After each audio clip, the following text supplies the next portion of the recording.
Hey, what's up? Good morning. Good morning. Good morning. How y'all doing? Good morning. Thank you guys for joining. Cha. It's been a morning already. Already busy. Good morning. Good morning. Good morning. Hey, Rose. I see Rose is first this morning. Good morning, Rose. Good morning. Good morning. Who else we got? Mary Giles. Good morning. Deborah Banks. Good morning. Good morning, True TV Podcast. My other mod. Good morning. Who else? Who else? Big Steak is in the building. Good morning. Good morning. Good morning. George Denise is here. Lisa's World is here. The one is here. Good morning. Good morning, Cheryl. Good morning, Dolores Campbell. Playtime. Good morning, and everybody else coming in. Thank y'all for joining the show. We've got some great topics to run through for you guys this morning. Okay. I hope you guys are ready. Good morning, Simple Mom and Simple and Family TV. I'm sorry. Oh my God. Thanks for being here. Thanks for being here. All right, let's get started. Everything said in the video is alleged and in my opinion and is used for fair use and entertainment. Okay, it is Thursday. Happy Thursday. I see you, Tiffany Thomas. Good morning. Good morning. Take a sip of tea. All right, let's get started. Y'all know we like to get all political, crazy stuff out the way first before we jump on into the mess. All right, let's get into it though. All right. Some mess happened over at Obama's place, you guys, where the Secret Service had a fight outside of Obama's home, and they've been suspended because of that. I have the video as well. Shout out to the Jasmine brand. So it says Barack Obama's Secret Service officers are suspended over alleged fight outside of his D.C. home. Child, not brawling outside the president's house. Child. Now y'all know this is still my president. Okay, I told y'all. Yeah, so if anybody asks y'all, Barack is still my president. So let's get into it. Now, according to officials, the incident occurred around 2:30 a.m. on May 21st and allegedly involved a physical confrontation between two uniformed division officers assigned to the former president's protective detail. Now, in an audio recording, one officer can be heard saying, "A supervisor needed to respond before I whooped this girl's ass." Says that moments later, the two female officers were seen shoving and punching each other in a video released by Real Clear Politics. Child. Now, in a full statement, the Secret Service said that the U.S. Secret Service is aware of an on-duty altercation that occurred between two uniformed division officers and approximately 2:30 a.m. on May 21st. It says that the individuals involved were suspended from duty, and this matter is the subject of an internal investigation. It said that the Secret Service has a very strict code of conduct for all employees, and any behavior that violates that code is unacceptable. I would think so. Let's look at the video. There is no sound, but you guys can see a little scuffle there, child. They are going at it, child. Oh my God. They are going at it. So there you go, child. I'm glad they figured that out. So somebody got suspended from their job. Thankfully, they didn't get fired, child, because y'all know Secret Service make very good money.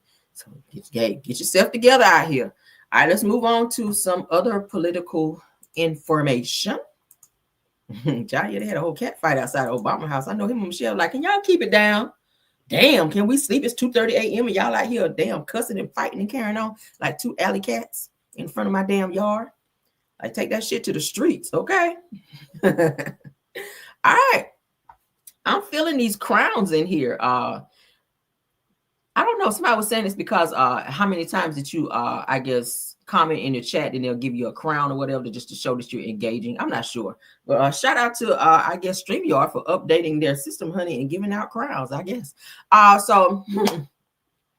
So Elon Musk, you guys, has reportedly left the Trump administration, as his ass should have. He shouldn't have been in there. Okay. He should not have been in there. All right, but let's continue. It says that Elon Musk is reportedly stepping down from his role as head advisor in Trump's DOGE special government agency, which focused on reducing wasteful spending. Now, according to AP News, it says that in a post from Elon on Twitter, says that he's officially leaving the position. Must thank Trump for the opportunity and express optimism about the future of the Department of Government Efficiency, which is DOGE. It says that the DOGE mission will only strengthen over time as it becomes a way of life throughout the government. Now, the White House correspondent also confirmed his exit, which came just days after Musk publicly criticized Trump's big, beautiful bill legislative proposal. Now, in an interview with CBS, Musk called the bill a massive spending bill and that it increases the federal deficit and undermines Dodge's mission.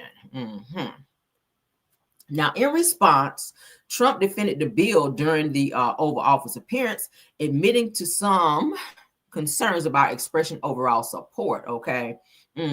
So let's continue. So this is his statement. This is Elon Musk's statement that he's leaving. It says, as my scheduled time as a special government employee comes to an end, I would like to thank President Donald Trump for the opportunity to reduce wasteful spending. Said that the Dodge mission will only strengthen over time as it becomes a way of life throughout the government. This is some bullshit. I'm gonna be honest with you guys. I feel like Elon Musk got in office and got what he needed from the government. He was able to access personal data, which is what he wanted to do. And I feel like once he got the immunity that he needed as well from certain investigations, now I feel like he's out of there. He only was in there to get what he needed, because that was a very short time. Trump just took office in January. So why is it now that you got to just go all of a sudden? Why you just didn't stay throughout the whole term? I feel like he got in there and got what he needed, and he got the fuck out of there.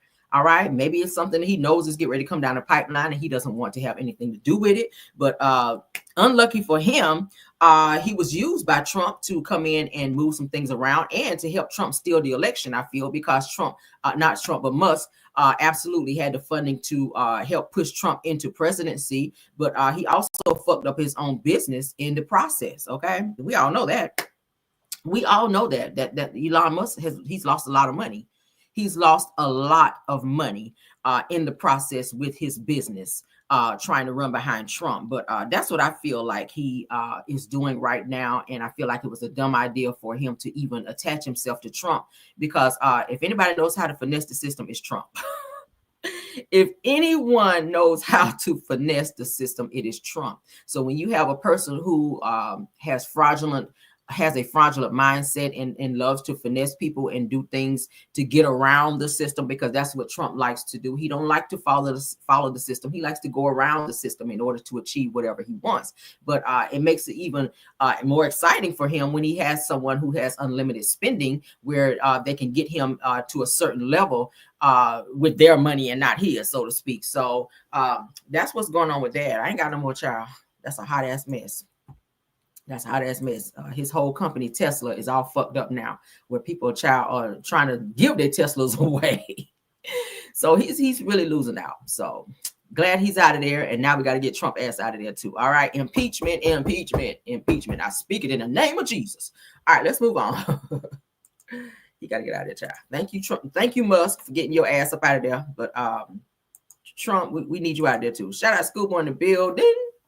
All right, so he trying to figure out how to finesse the system with these tariffs. Felons going, yes, honey, yes, okay, yes. Let's put that up right quick, honey. That's a great comment, Schoolboy. He is absolutely trying to do that. Felons are definitely going to felon. You right about that shit. All right, let's get into some Clarissa Shield news that I hope y'all can use, child, because she is out here. I don't know why I really like Clarissa, but I really hope that I don't know who a PR person is, but I really wish that she would just stop commenting and responding to everything that people say on social media, dear. You can't fight everybody. You got to get to a point where you just don't give a fuck. You got to get there. I'm there. I've been there. I've been there. Before I even came on YouTube, I was like, I don't give a fuck. Say what you want to say.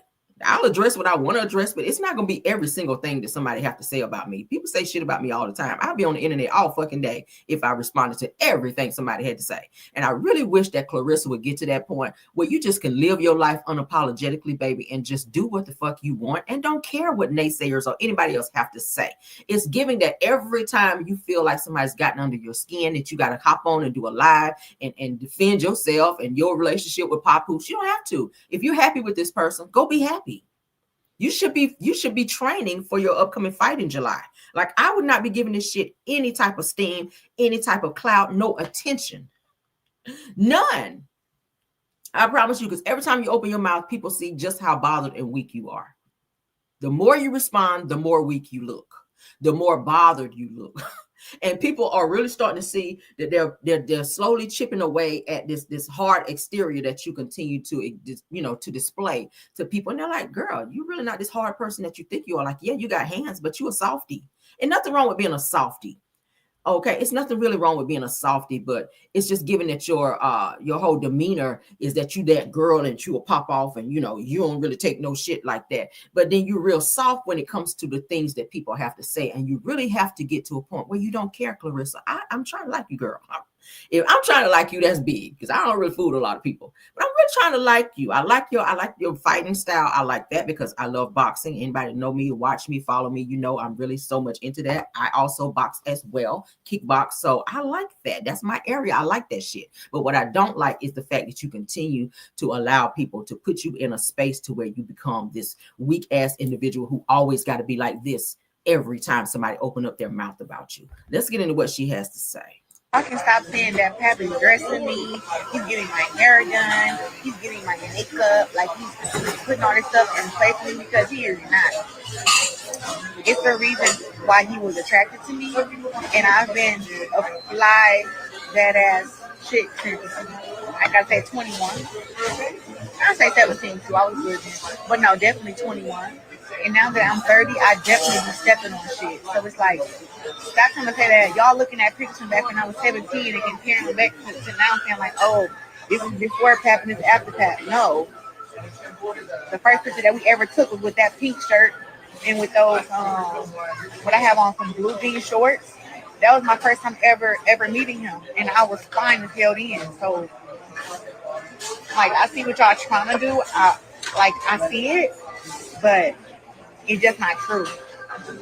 But we do add value to each other's lives, you know what I'm saying, and make each other's lives better. But he not the reason for this glow up.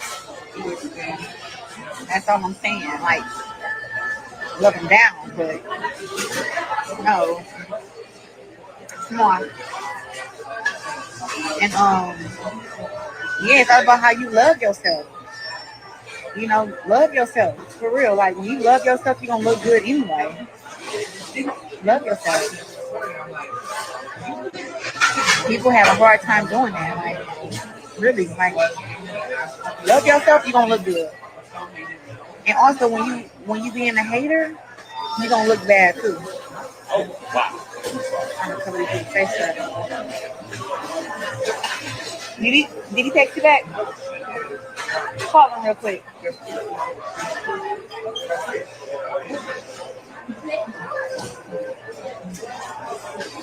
I mean, if y'all want to say that he makes, like, that I look happier, you can say that. I can stop saying that Pappy's dressing me. He's getting. So she said people keep saying that Papoose is dressing her and helping her with her glow up, that she ain't never looked this good until she got with Papoose. People are blaming her glow up and come up on Papoose. I mean, you love who you love. At the end of the day, I don't feel like that's warranted a response. I really don't. Let people think what they want to think.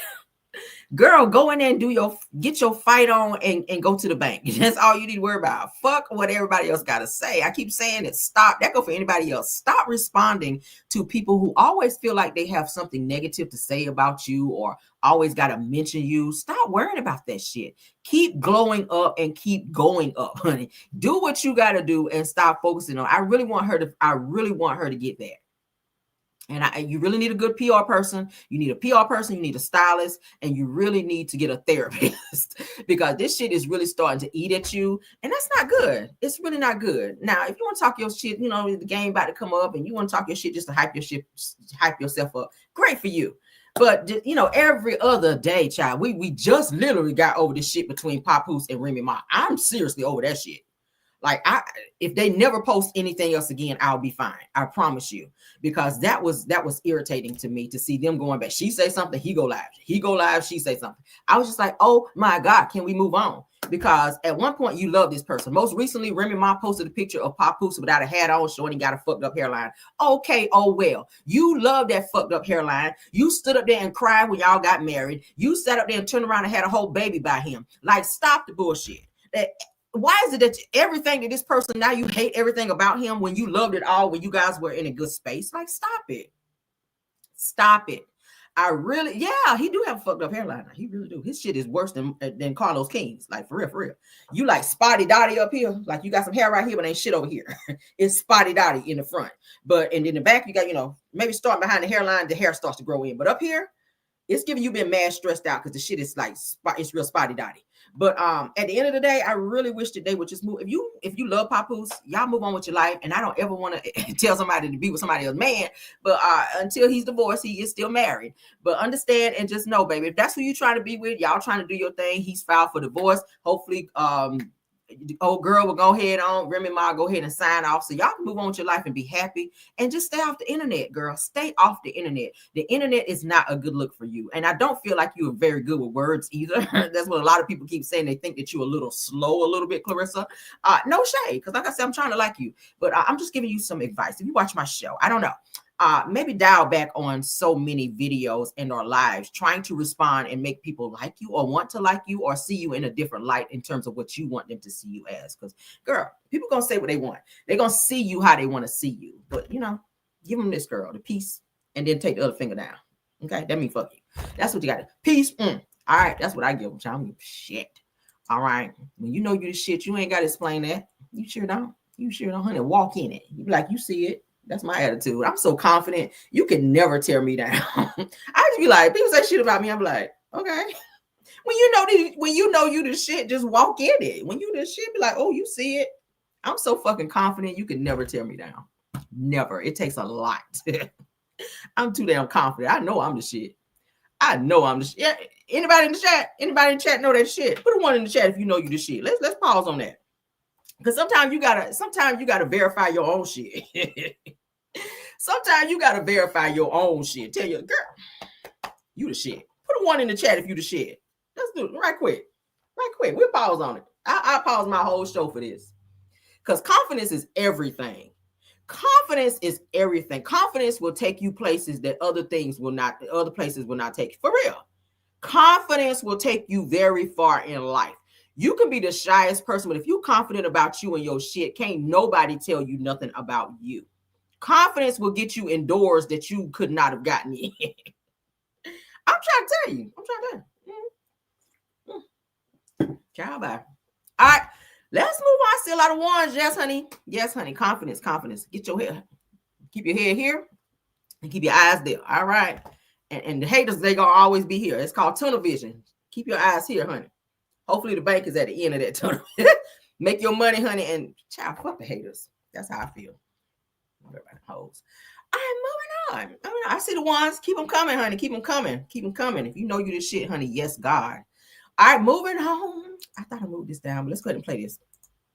Yes, honey. Yes. All right. All my beautiful black queens in the chat. And if I got any Caucasian queens, y'all can be queens too, honey. Confidence.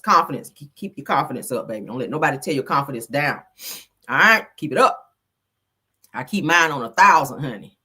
All right, so Rachel Purdue speaks out on Missouri capital gains tax break. Let's get into that because she was real passionate, honey. I said, oh, this is worth a share. All right, so she is calling out new capital gains tax breaks, warning that it helps the wealthy while working families pay the price. And that's true. That is true. All right, so they're taxing the hell out of people who are poor, and the rich are steady getting richer. Let's get into this shit. How dare y'all? I've been in here for 7 years, and now all of a sudden we care enough about people who own Social Security and poor folks with circuit breakers and pink taxes and everything else when we've had ample opportunity to pass this year after year after year after year, but only until it's attached to something that's going to work for rich folks do we care enough about this. Gross. And then have the audacity to say, oh, if you don't like this, you don't care. Y'all are too strong. No, I don't care about the folks who got to go and buy boats. And you can put that on Facebook. I don't have any of those. Come on. In my district. No one's sitting at any marble tables over in the 73rd talking about capital gains tax. They are talking about these eggs. They are talking about how they have to use the emergency room for their primary care physician. They do talk about that. They do talk about rolling toilet paper around their drawers because they can't afford tampons and pads. They do talk about that. Ooh, child, come on. Yeah, that's me sitting on the side gallery crocheting baby boots and socks. When you look at my MEC report, it's me clearing out my campaign donations to go drive Meals on Wheels every Monday. That's what they're talking about in my neck of the woods. Come on. I have to borrow money to pay my taxes to sign that affidavit when we file for office so that I can run for office and not be lying on it. Come on. I have to borrow money for them fancy gold plates we have. So I don't know what a capital gains is about. I don't know that feeling, but I do know what it feels like when your stomach touch your back. That's what they talk about in my district in North St. Louis County, where their representative has to stand on this floor till our feet get raw. We talk about that. So I do appreciate the fact that it's 111 of you that are going to finally give my grandmother, my 84 and 3-day-old grandmother, the opportunity to get a break on her circuit breaker. Thank you. The same 84-year-old who had to work and get paid under the table. Come on. For taxes. Well, she cleaned white folks' houses. They called her Mary, and she called them by Mr. and Miss.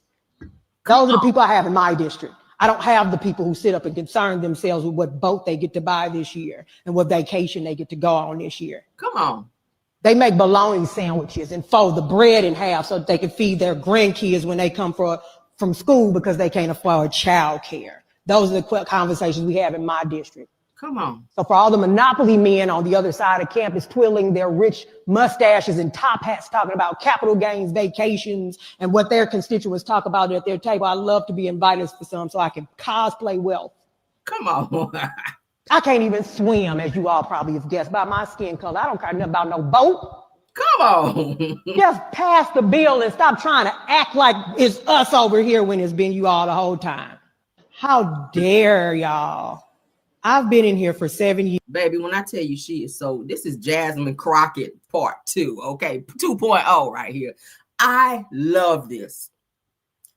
I love this, okay? When I tell you she left no stone unturned, and these white people sitting up in here like, what's going on here? Bitch, the truth is going on here, okay? Because for too long, we've had people sitting in office, okay, voting the wrong way because it benefit them more so than the other people who really need the help. Like, I'm so tired of seeing this shit, and she telling the truth. You got niggas out here voting for rights to have boats and all these rich things that you can acquire when you got people, like she said, is literally folding bread over in order to survive because you got to make sure the next person got to eat. I love that shit. She spoke facts. She didn't give a fuck about how nobody felt about what she had to do, baby. I had to borrow money in order to even be in office. That's some real transparent shit right there. Oh my God. I played this for a reason. I want y'all to see. Really, right, Rose Armstead. She's preaching. This is a real thing. This is really what's going on in the world. And people love to turn a blind eye. People like to doll it up and make it look a certain type of way. Okay, but when you don't care no more, this person standing up here right here, she don't care no more. She's like, listen, we've been doing this shit and on the struggle for far too long, while these people here been out here playing in our fucking face and living off of things that we should be acclimated to, that we should be able to attain. Why are white people, not just white people, rich people, because we got some black rich people as well. We can't just say white people because we've arrived as well, some of us. But at the end of the day, it's time for this shit to be across the board. I'm tired of seeing people get breaks and people who have been struggling continue to struggle more. Like, yes. I love it. I love it. I wish I could play this shit twice, but we got to move on. Y'all put in the chat what y'all think. All right. Yeah, that's some transparency for your ass right there. And some more transparency. Let's get into the next one, child. Ooh. All right.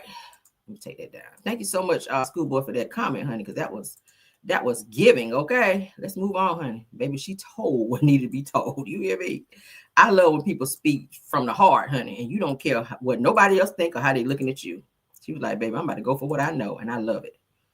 I like her too. Yes. I'm telling you, she puts me in the mind of Jasmine Crockett. Jasmine say whatever the hell she wants to say, and she don't give a damn about them white people and what they think. That's how you got to be, honey. Go in and kick the door down and be like, what? I wish I could post them out for the homies, but my tea is too good this morning. All right, so now a Charlotte councilwoman, honey, Tiawana Brown, is indicted, y'all, along with her daughters for $124,000 COVID relief fraud. Now they getting these people on this damn COVID relief. Now I done told y'all taking out these damn PPP loans. They coming, child. I'm telling you, they like Santa Claus. They making a list and checking that bitch twice. You about to get that right here on your door. Mm-hmm. When they knock, don't be peeping out them toe up blinds. Going to open the front door because you know what your ass been into. All right, I told you. COVID fraud. Let's get into it, baby. Because they coming to get some more people. If you pay, hey, if you signed up for that COVID relief and you weren't supposed to get that shit and you put something in them and on that line that wasn't supposed to be there, yep, you about to get that. Okay. Yep, they about to come for everything, including them edges, right? You see them edges? They about to get all that shit. Mm-hmm. All right, so Charlotte Councilwoman Tiawana Brown, honey, might have thrown herself a birthday party fit for a queen, but now she's got a date with the feds. Ooh, not a date with the feds, girl. Now I said that Brown and her daughters, what is that? Tiawana Brown and Antoinette Riles, child, have been federally indicted in a $124,000 COVID relief fraud scheme, accused of finessing PPP and EIDL loans using fake businesses, bogus tax documents, and shady paperwork between 2020 and 2021, Lord. Somebody said, what is that name? Tiahima, child. That's what I got out of it. I don't know. So they said that where'd the money go? Now check this out. They said they ain't pay no rent with the money, and said that not to their jobs, but to a $15,000 luxury birthday party. See, complete with a horse-drawn carriage and royal throne for Queen Brown herself, child. It said that the funds allegedly ended up in personal accounts and her nonprofit Beauty After the Bars, which supposedly helps women re-enter society after prison. The same place you about to go. Gotcha. Says that Brown pleaded not guilty and says that she's not stepping down from office. See, that's that haughty spirit in you. This got you. Says that or her re-election campaign. And yes, she already served time for fraud in the 90s. So you right back to the shit again. All right. You ain't learned first time. So you right back on it again. Says that each woman faces up to 20 years per count if convicted. Because you know that fair time hit different, right? But until then, it says that Brown says that she's not going anywhere. Yeah, you going. You absolutely going, honey. The feds is on your ass. And yeah. Okay, same place you were back in the 90s when they arrested your ass, you're going right on back. So what y'all think about that? This is what I don't like about people. If you're going to be on the fraud, you got to live a low-key lifestyle. The problem with people that want to be out here on the fraud, I'm not trying to tell you to commit a crime and how to do it, but I'm just saying the dumbest thing is to, if you drive out here driving a Honda Accord, the next day you driving a Bentley, questions are going to be raised. I mean, right? Am I right or am I right? And nothing against nobody driving a Honda Accord, but if you out here driving a Honda Accord and the next day you pulling in your driveway in a fucking Bentley, the neighbor's gonna be like, what the fuck happened? What you do? How you had come up? I know this how black people talk sometimes. How you had came up? Let me talk like Wanda now. How you had came it up? When you had came it up? How you had came it up that fast? Girl. See, you out here you doing too much. See, when you trying to do too much. You done spend $15,000, bitch. Okay, I gotta call you a bitch because this some bitch stuff, right? This some bitch made mess right here. You done spent $15K on a luxury birthday party, bitch. Are you serious? $15,000 with a horse-drawn carriage and all that. They probably carried your ass in there like they did on Coming to America. What was it? What's the music Coming to America, child, where they got the queen up there and carrying them on where they got the men on the two sides holding you up like this? They probably came in like that. Okay, and I hope you ain't wear that wig when you came in there because, baby, that's giving them a Hazel Jackson right there. You done spent $15,000 on the damn party and you ain't did shit for your wig, but go off. Anyway, yeah, girl, that won't give what need to give. All right. So you're supposed to live a low-key lifestyle and then gradually, and then y'all don't put the money into your personal accounts. You don't think banks look at stuff like this? You don't think banks look at stuff like this? If your account is damn near overdrafted every other month and then just out of the blue, you got $124,000 in your account, you don't think they want to know where this money came from? Personal accounts, okay? You can't even say you didn't do the shit. Because with accounts, you got to put personal information, name, social security number, date of birth, address. So that shit comes back to you, okay? So anything that you do bank related, first and foremost, is federal. I just want everybody to know that, okay? Anything that you do bank related will always be federal. So that Fed time gonna always start 10 years and above, just off the record. So they're looking at 20 years per count. dumbasses. Can't nobody talk me into doing. I don't care how much the money sound. I don't care how good it sound. I'm not that thirsty to go to jail. Okay. And all these people that's doing all this crazy shit, it sound good when people are like, oh, we can get some free money. It's really not free money because the feds have a way of setting your ass up too. Period. They make that shit sound so sweet, like, oh my God, we can get this quick money, easy money, and they ain't gonna find out shit. It's called something that we do all the time here at my job. Okay. I'm gonna let somebody put it in the chat. It's called an audit, bitch.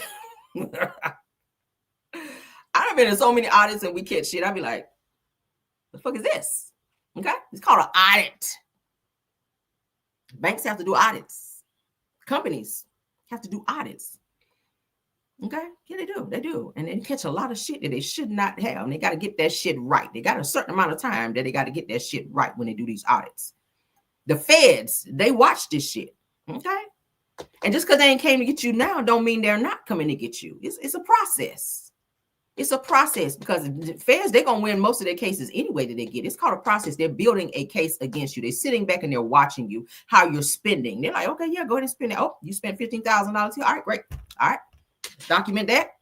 Because when they come and get your ass and you stand in that courtroom and you got to explain every single solitary thing that you spent this $124,000 on that your ass fraudulently took from the federal government. That's your ass. All right. Let's move on, child. Look at her sitting there looking like Mahalia Jackson. Soon I will be done. Yeah, you done. Moving on, child. All right, that's the daughter. Went straight to Rainbow with that $124,000. Pulled right up there to Rainbow in that Bentley and bought this whole get up right here. Yep, sure did. Yep, went on down there. Juanita's bumper curl and got that good old edge control, laid your little lace front on down. You ain't even gonna be able to wear that shit in jail. Moving on, child. Look at you getting out the horse and carriage. Feds see all this shit.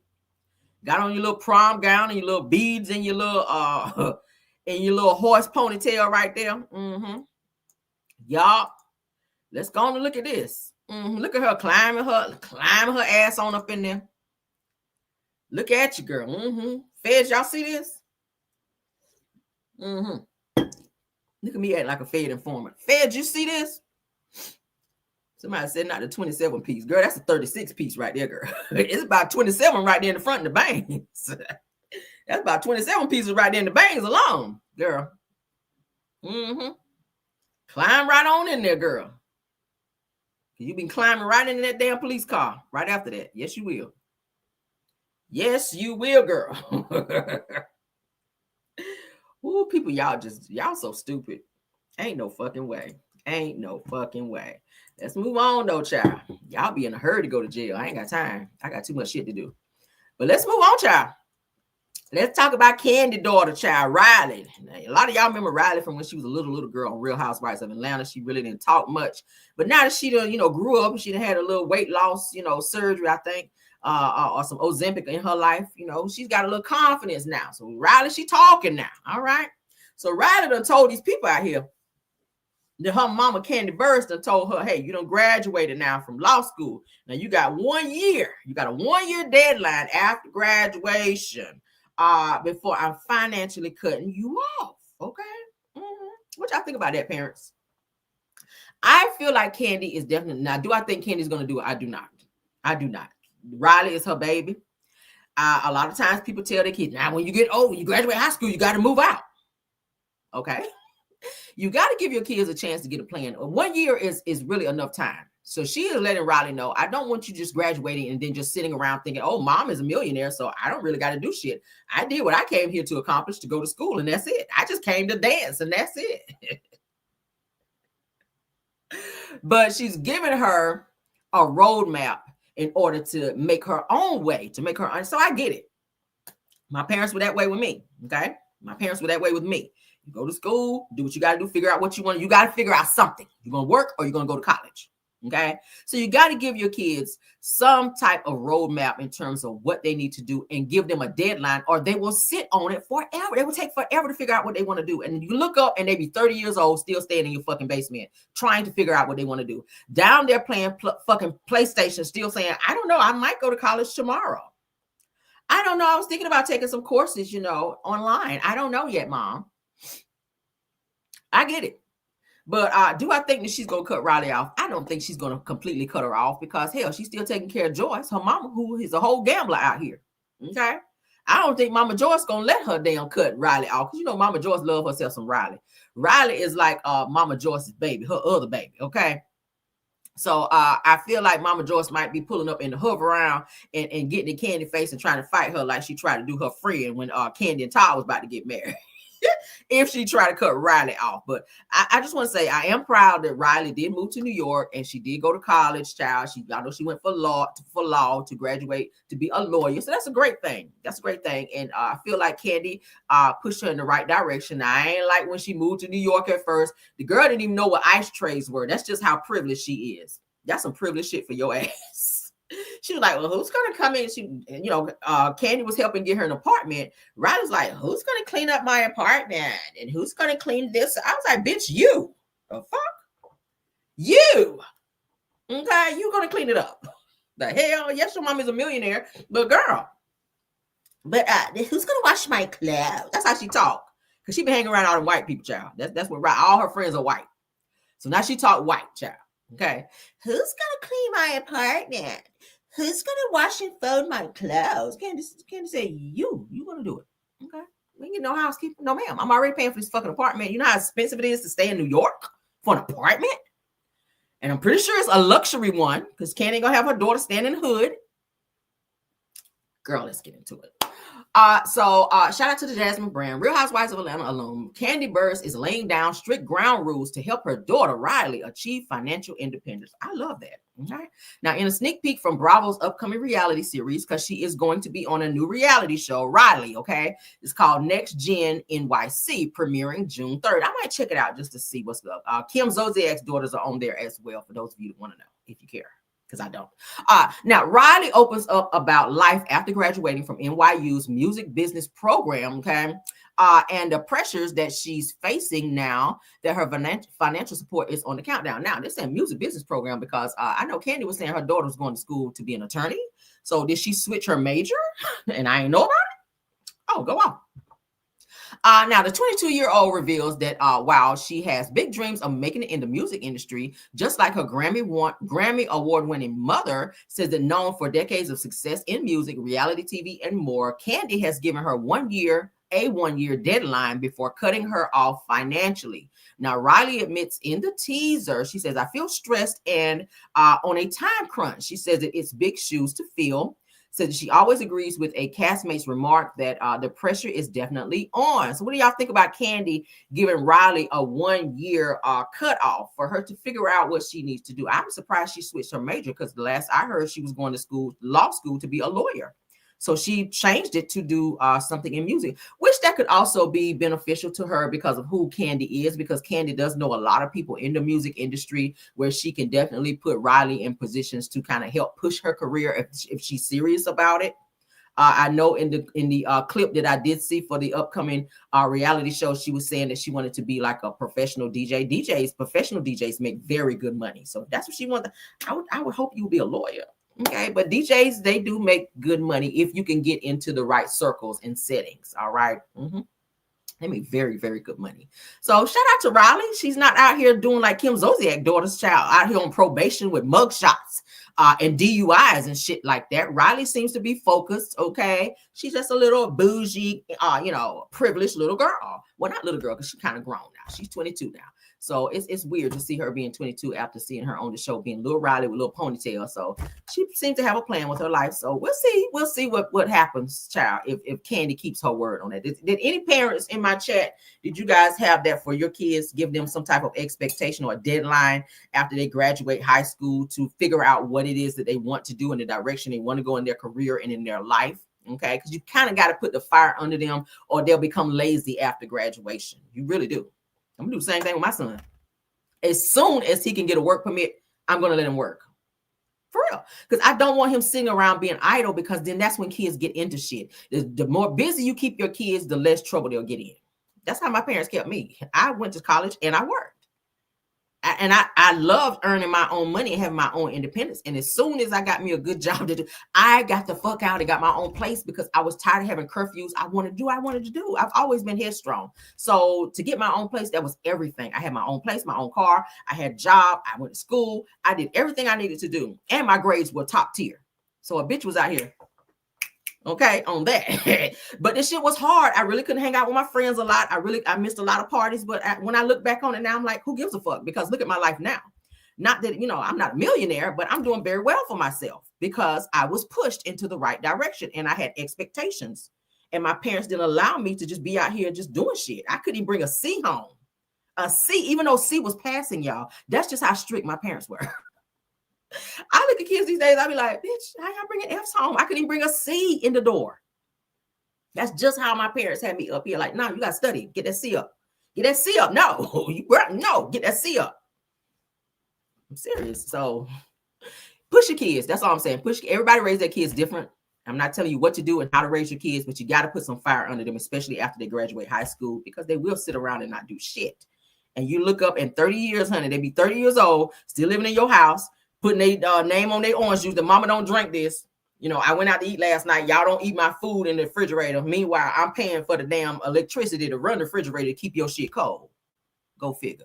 But let's move on, child. We don't want no basement living kids out here. All right, because my damn sure ain't. My son said the other day, Mom, I'm going to stay with you and Dad forever. I was like, I love you, but I don't know about forever, ever. That's a long time, right? But, who going to put their kids out? I'm not going to put you out in the streets if you haven't figured it out. I am going to encourage you and kind of help push you in the right direction and create maybe opportunities for you as well to do what you need to do. Okay. Yeah. Me and his dad will buy him his first car when he graduated high school, but your grades got to be top tier. Grade got to be top tier. I'll buy you a brand new car when you graduate high school and your grades is up here. Absolutely. Because my parents did it for me. So yeah. I'm for that. Let's get into this next topic. You gotta give them a little nudge though. You gotta give your kids a little nudge. Don't be talking about when you graduate kids, I'm gonna throw you out. You gotta get out of my house. Don't be that mom. Because then you push them to the streets when you do that. Okay.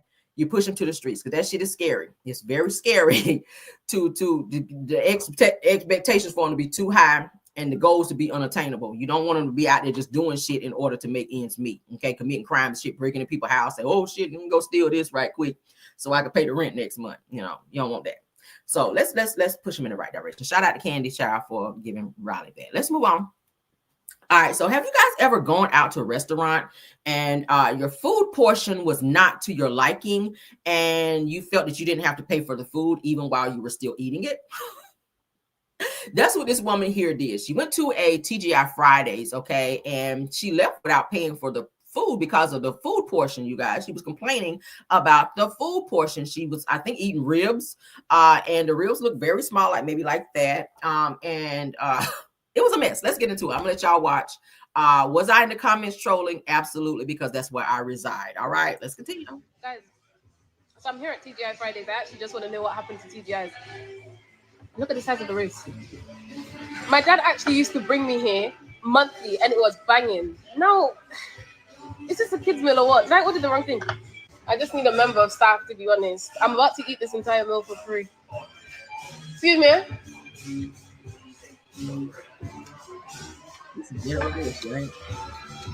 Excuse me. Is this meant for a human being? Yeah. Look at the size of the rib. Is this a joke? £25. Really sorry. Is this a joke? You gave me the scrap from the kitchen or what? Hold on, guys. They now said they're calling the police for me. Hold on. Yeah? What was that? it correct that you said you weren't going to pay for the meal? Yep, exactly. Unfortunately, we will have to call the police. In fact, I want you to call the police right now so they can see the type of meals you're serving a human being. Are you sure these are not human remains? Look at the size of the bone. We're pretty sure. Look at the size of the meal. Call the police. Stop wasting my time. Call the police. What's this? Is that? Who's this for? Me. I don't take it to your manager. Take it to your manager. That one who told me that you guys get your produce from Aldi and you sell it for extended prices. Take it to her. Take it to her. So yeah, guys, as I was saying, hold on. There's another one approaching. He's approaching me now. Yeah, is there a problem with the bills? There's a problem. There's a massive problem, actually. I don't think the problem is money. I have many different cards. I can tap, I can swipe, transact, anything. The problem is with the food that you serve me. Okay. It's not edible. It's not for human beings. I'm a human being, as you can see, actually. I want you to go and eat the food yourself. See if it's tasty. You know, I was only eating the food because I didn't want to offend the chef. I'm a really nice girl. Honestly, I can't pay this bill. Take it. Unfortunately, you are going to have to pay, I'm afraid. Otherwise, please don't encourage me to get violent. Let me show you how beautifully I can walk out of here.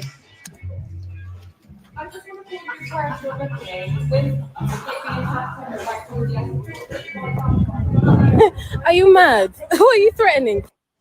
Guys, so I'm hearing. You just committed a crime, love. All right. You sat down and ate that food and you drank whatever they put in front of you and you got your chunky ass up. And yes, I said chunky. I don't know about saying that in the comments because she was indeed that bitch. You worried about a food portion, you might need to cut back anyway. All right. Maybe they were doing you a favor. And all them cards you pulled out, they probably overdrafted anyway. All right. At the end of the day, if the food wasn't right, there's one. If somebody's dealing with your food or over your food, especially if you're sending it back, you might want to change your attitude because people do stomp on ribs too. Okay. They get back there and stomp on your fucking ribs. Not the one that not these, but the ones on your plate. Nah, they do look like riblets because they are a little small. I don't remember the last time I ate at TGI Fridays. Nothing against TGI Fridays, but at the end of the day, if your food was not to your liking, you call the manager up and speak with respect because you want them. You're asking them for something, so it's up to them to oblige you. And if they don't, then that's just on you. You talk to this person like he was your servant. You talk to the person that came to your table because you had a problem with your food like he owed you something. He just worked there. Okay. At the end of the day, you were wrong for that. And when you walk out of there without paying, now they can call the police. You asked them to call the police. Now they can actually call the police and press charges because you dined and dashed. Even though you didn't eat all the food, that's still called dining and dashing. Okay. That's exactly what it was. Let's go to my comment because I was very much so in the comments. Because when I saw this, I had to say something. I said, how you got anaconda teeth and complaining about how small the food is? Girl, pay the bill and never go back there. Okay, that's what you do. Pay the bill and don't go back.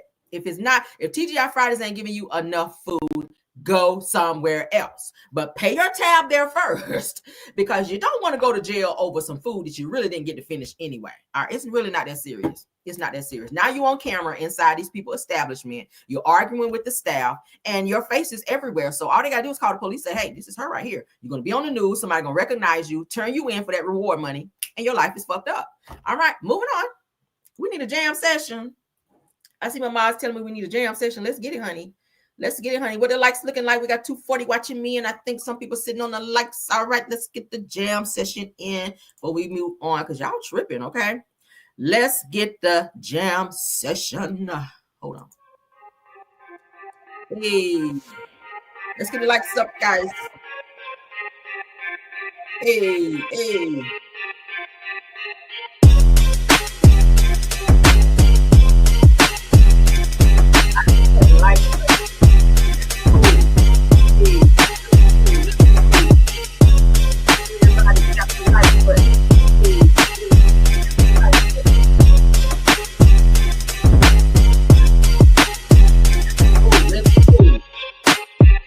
Like button. Hey, yep. Like button. Tap the like button. Hey, yep. Tap the like button. Let's go. Let's go. Hey, like button.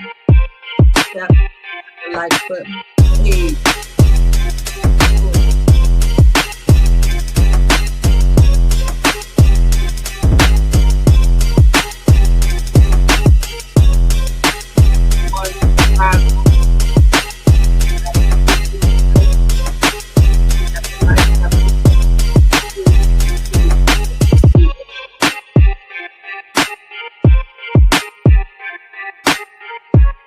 Tap the like.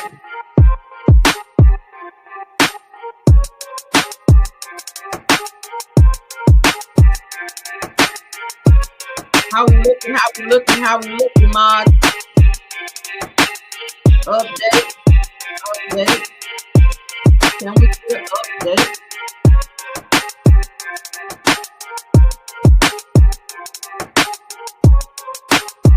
$126 likes. Everybody go out and come in, guys. Go out, tap the like, and check in. Right, right. Hey, hey.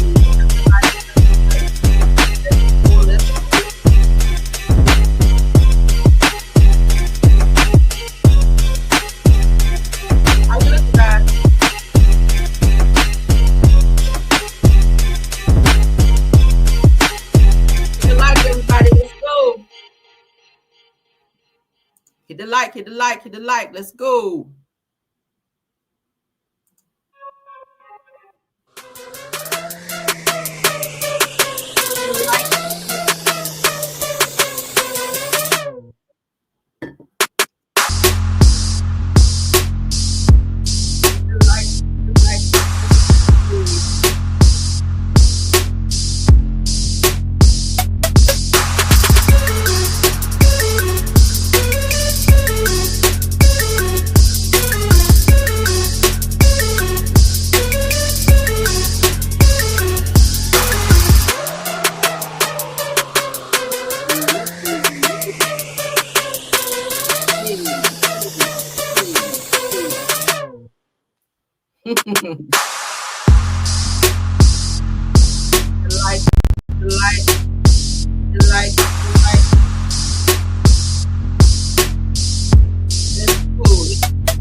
Let's get on into the show, child. All right, so we got some drama, child. We got some love and hip hop LA drama with Hazel E. Y'all know who Hazel E is, child. Okay, she had about 47 noses and about 13,000 BBLs out here, girl, and about 20 tummy tucks. Okay, and about multiple liposuctions. All right, I don't know. But let's move on, child. Hazel E is out here, girl, fighting with Cardi B. That's probably the last person you want to fight with, because Cardi B is really messy. Cardi B money is a little bit longer than yours. All right, if you learn shit from Tasha K, you don't really want to fuck with Cardi B. All right. Plus, she got some street in her. She got some street. Y'all know she is gang affiliated a little bit. And yeah, she already talked about how she used to rob people and how she used to do things to people back in the day before she made it. So you might not want to mess with her because she do have a lot of street connect. But let's get into it, because Hazel E and Cardi B are going back and forth. Says that when you don't want to like play these games, then let's get into it, honey. Let's get. You don't want to like play these games, right? Then you get overlooked, and even the girls that played them games, right? You know, I'm just gonna say Cardi, because that's just how she played them games. She Cardi did all B? that. Yeah, she did all that, right? We gotta talk about this. She did all that, right? And she got on. Fuck him, I'm gonna get some. Like, she was the rat, like whatever. And now she has 3 kids, and and now she's like, I don't even want to be that no more. And guess what? Now she's not making music. Now she not whatever, because she don't like, now she's like in like not that era. And it's just, it sucks for women that if you don't want to be over sexualized or taken advantage of or having to feel that you have to like fuck for a track, Right. whatever you want to say. That's crazy. Then you're not getting no airplay, or you gotta go. Hazel, let me stop you. Didn't you do that with Young Bird though? Won't you back there hiking it up in the alley for some tracks with Young Bird?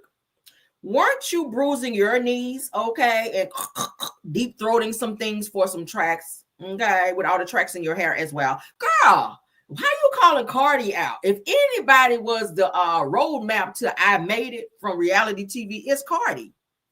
Okay, she was on there talking her shit with her teeth all fucked up, and the girl made it. She outdid everybody on fucking reality TV, if you think about it. Now, how she got up there is not my concern. The fact is that she made it. The same place you've been trying to make it since your ass was on the show. You ain't on the show no more. What are you doing for money? What are you doing for money? And when you're doing it, is your head moving like this? Bitch, I know you didn't. Okay, that's a good child. So your soul and go do the dinner with Rick Owens and his wife and the thing over there. When you don't want to like play these games, right? Girl, the games are what you play. Where your baby daddy at? Let's talk about him. Where's your baby daddy at? Oh, I'm sorry. He's with the next girl, the same girl that was talking shit about you. Your baby daddy is talking shit about you. Your baby daddy said you was trash. Okay. Yeah. Your baby daddy said that you was trash. Want y'all on a whole show, reality show, trying to save your relationship and or marriage, and the nigga still came out here and clowned the fuck out of you publicly. Like, girl, you cannot talk about Cardi, about her relationship, about she ain't doing no music. You ain't doing no music. And the music you were doing, nobody wanted to hear it. At least Cardi is putting out #1 hits, okay? At least she just put out a new song, even if she don't have a new album out, okay? She might be about to put one out, but she do have a new song out. So at the end of the day, she stepped further than you in her career. So you can never read down when it comes to that, Hazel. Nasal E, okay? Let's call you that, Nasal E. All right, so let's get into these messages, child, because the girls were fighting. They were going back and forth. So we're going to read them, child, because that's what we love to do. So as Hazel sat in interviews talking about Cardi B, Cardi did respond. Let's get into it. Okay. Let's get into what Cardi had to say, because she had a lot to say, girl. She wrote a novel, and we're going to read it. All right. As you guys can see, Cardi B, honey, the blue check means she's verified. Let's get into it. Mm-hmm. All right, so Hazel B says, why? I said, where do I start? I am Cardi B. Said that you've been going back and forth for 3 hours. Says I'm tired, 304. She's trying to call 304. Says that put that 2CB down and let's rock. Baby, I don't think you want to do that with her. Okay, because didn't you get beat up on the show? Okay, didn't you get beat up on the show? What's the girl name that beat you up that they were saying she had crusty, her heels was crusty in the back with them sandals on? What's the child name? I can't remember all these people, child. But anyway, let's get into what Cardi said, because baby, okay. So Cardi says, keep my name out your motherfucking mouth. You constantly got my name in your mouth. And I never spoke on you and disrespected you, Nasal E. Now name who I upped for a track. Mm-hmm. See, they about to get that defamation. You better ask damn Tasha K about that shit. Says, I never upped no rapper nor music execs to be where I am at. Said the only man in the industry that I upped, I married. You better let them know. Okay. Says I got picked by Mona Scott herself to be on Love and Hip Hop, not my ussy. Oh, you better let her know. Shit. That deserves a snap. Says that you a weirdo.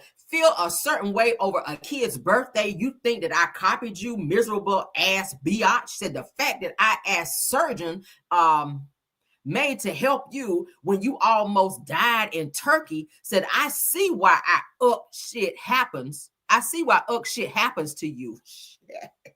Said you evil and weird and you hate on people that you never met and never said never, and I never did ish to you. She see when you mad you can't type good, so she mad. You can tell she mad because child, this shit is fucked up. Says and I never did shit to you. I can only imagine what you do to people close. So she's like, look, bitch, if you be talking shit about people that you don't know, I hate to see what you do to people that's really close to you that you do know. Okay. So you're like, girl, you a fucking hater. You don't even know me. You ain't never been around me, never fucking saw me in person, but you sitting up doing interviews about me and talking shit about me. So, Cardi cleared her right here. Yes, you did, girl. She cleared her. The only nigga that I up in the industry, bitch, I married and had all my kids by him. He won't shit. Yes, he's a mumble rapper. You can't understand shit he's saying, but bitch, he my baby daddy, and he was my husband out here. Okay, Let them know. All right, so let's continue, child, because the girls were not done fighting. The girls were not done fighting. Let's get into it, child. Maybe you don't want to do it with Cardi, honey. You start saying Cardi did something, and Cardi would go right on down to the courthouse and file some shit on you. And Hazel, your money ain't that long, sis. I'm sorry. Your money ain't as long as Cardi's, baby. She can keep going to court. You better ask Tasha. You see, Tasha had to go on that damn payment plan fucking with Cardi. Cardi got bitches on payment plans out here. Like, she does. She really does. Cardi got bitches on payment plans. But she says, boring, okay? Just repeating everything you see online. All right. So Hazel says to Cardi, says, Delulu at Cardi said, the read the room says, sidebar, sad thing is she think I'm talking about Set, meaning Offset, okay? Girl. So all right, so Cardi then says, boring, just repeating everything you see online. You have all of that, and yet you still miserable, hating on women who haven't did nothing to you a day in your life.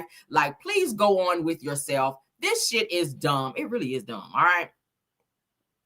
So Hazel then responds by saying, I'm a fan of you and the downfall of yet another black man. Okay. So Cardi responds by saying, what downfall of hold on. What downfall of another black man? Says, my baby father has his own successful career.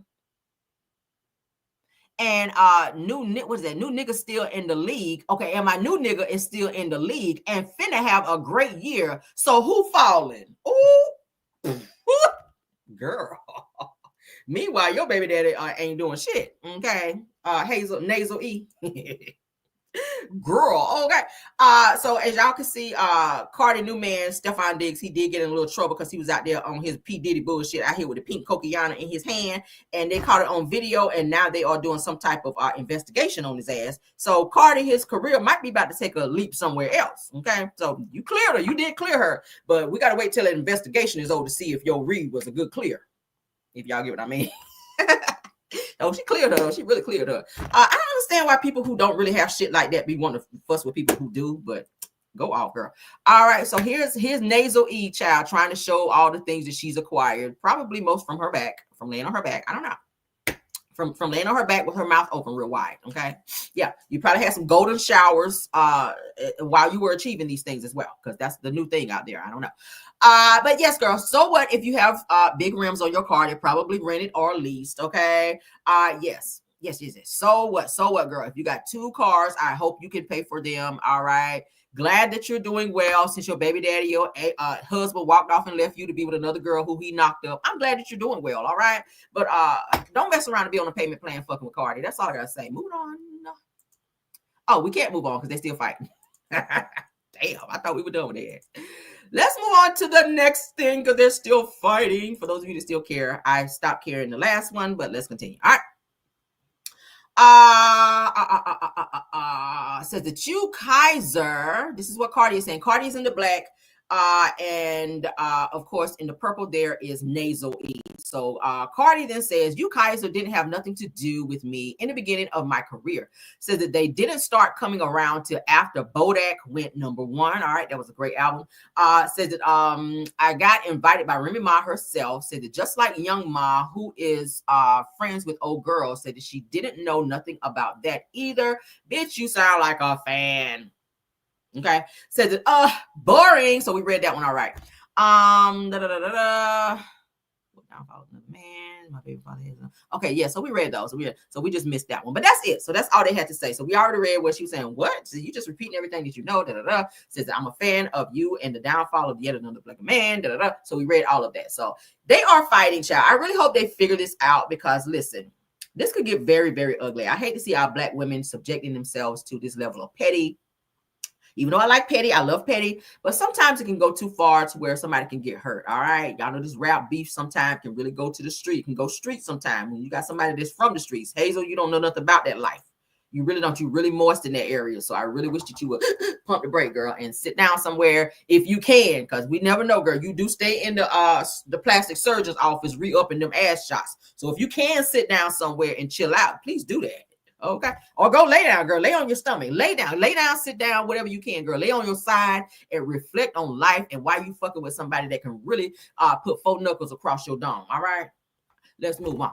All right. So Shamar, aka Trish's twin out here, girl. Is out here trying to check the people. All right. Trish from Loving Marriage Huntsville, her twin, Shamar, is out here trying to check the people, the haters, girl.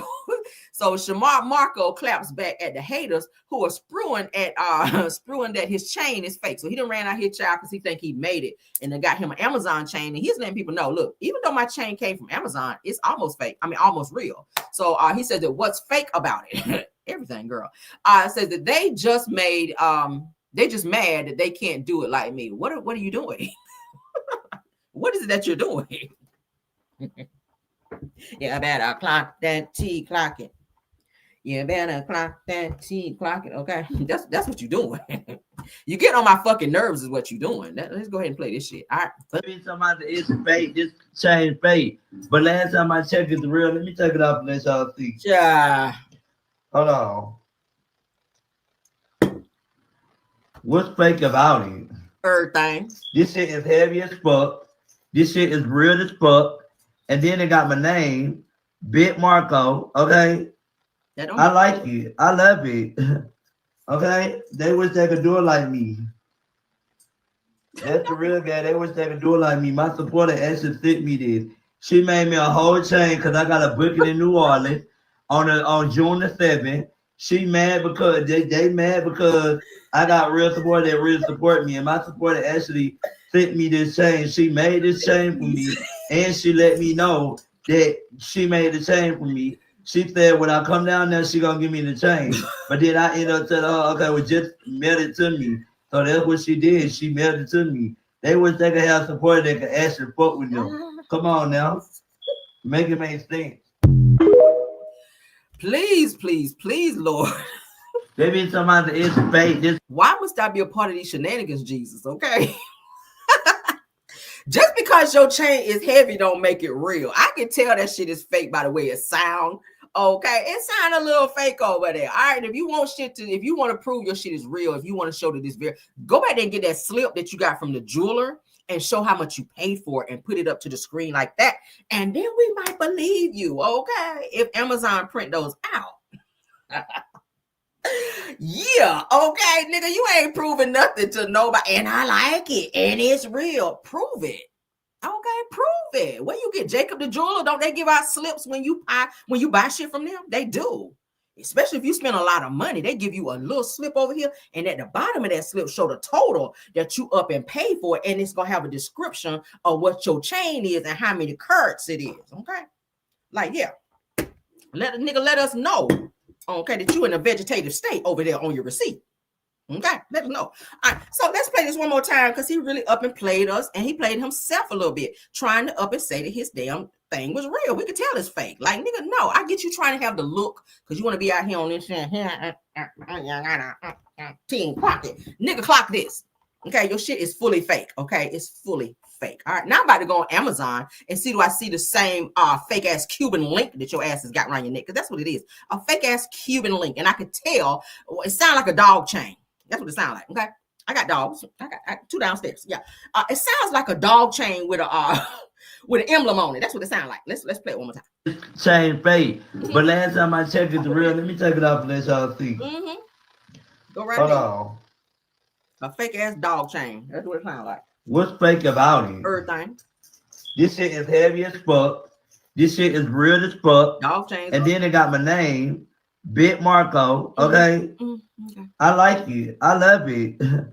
Okay. They wish they could do it like me. That's the real guy. They wish they could do it like me. My supporter actually sent me this.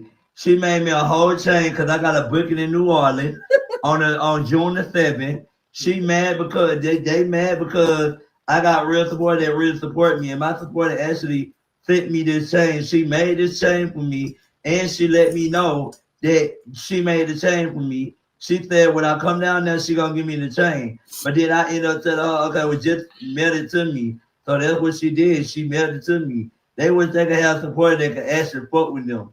Come on now. Make it make sense. All right, so let me look at some of these comments because I know they're reading down, child.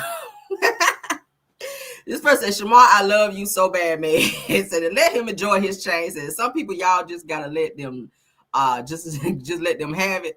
Said that he love it, so I love it for him. Said to let him enjoy his gift, not hurting nobody. Said that we don't care, baby. Just ask us for more money and buy. Because they always say he asking people for money all the time. He do be asking for money.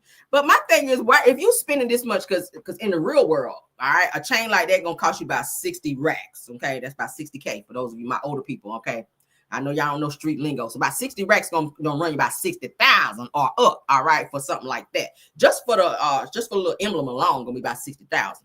We ain't talking about the Cuban link chain. If it's real, that's going to ring you another 30, 40, 50, 60,000. So you're going to have about a good 120 around your neck. So if you got that kind of money, why you still got roaches? I don't really know no millionaires walking around here with roaches like that, because every time you go live, your little cousins be climbing on the wall, and that's kind of embarrassing a little bit. When you trying to cook, when you pull a pot out, like they be doing this on the wall back there behind you. Okay, they do. All right. And one time you tried to hit one and they ran away, and we caught that. And you trying to sneak kill a roach on your live that one time, and we saw it. But you got time to be out here with fake ass Cuban links around your neck and lying about the shit is real. I digress. Let's move on though. I ain't got time, because if you got that much money, nigga, you should have Orkin should have been to your house.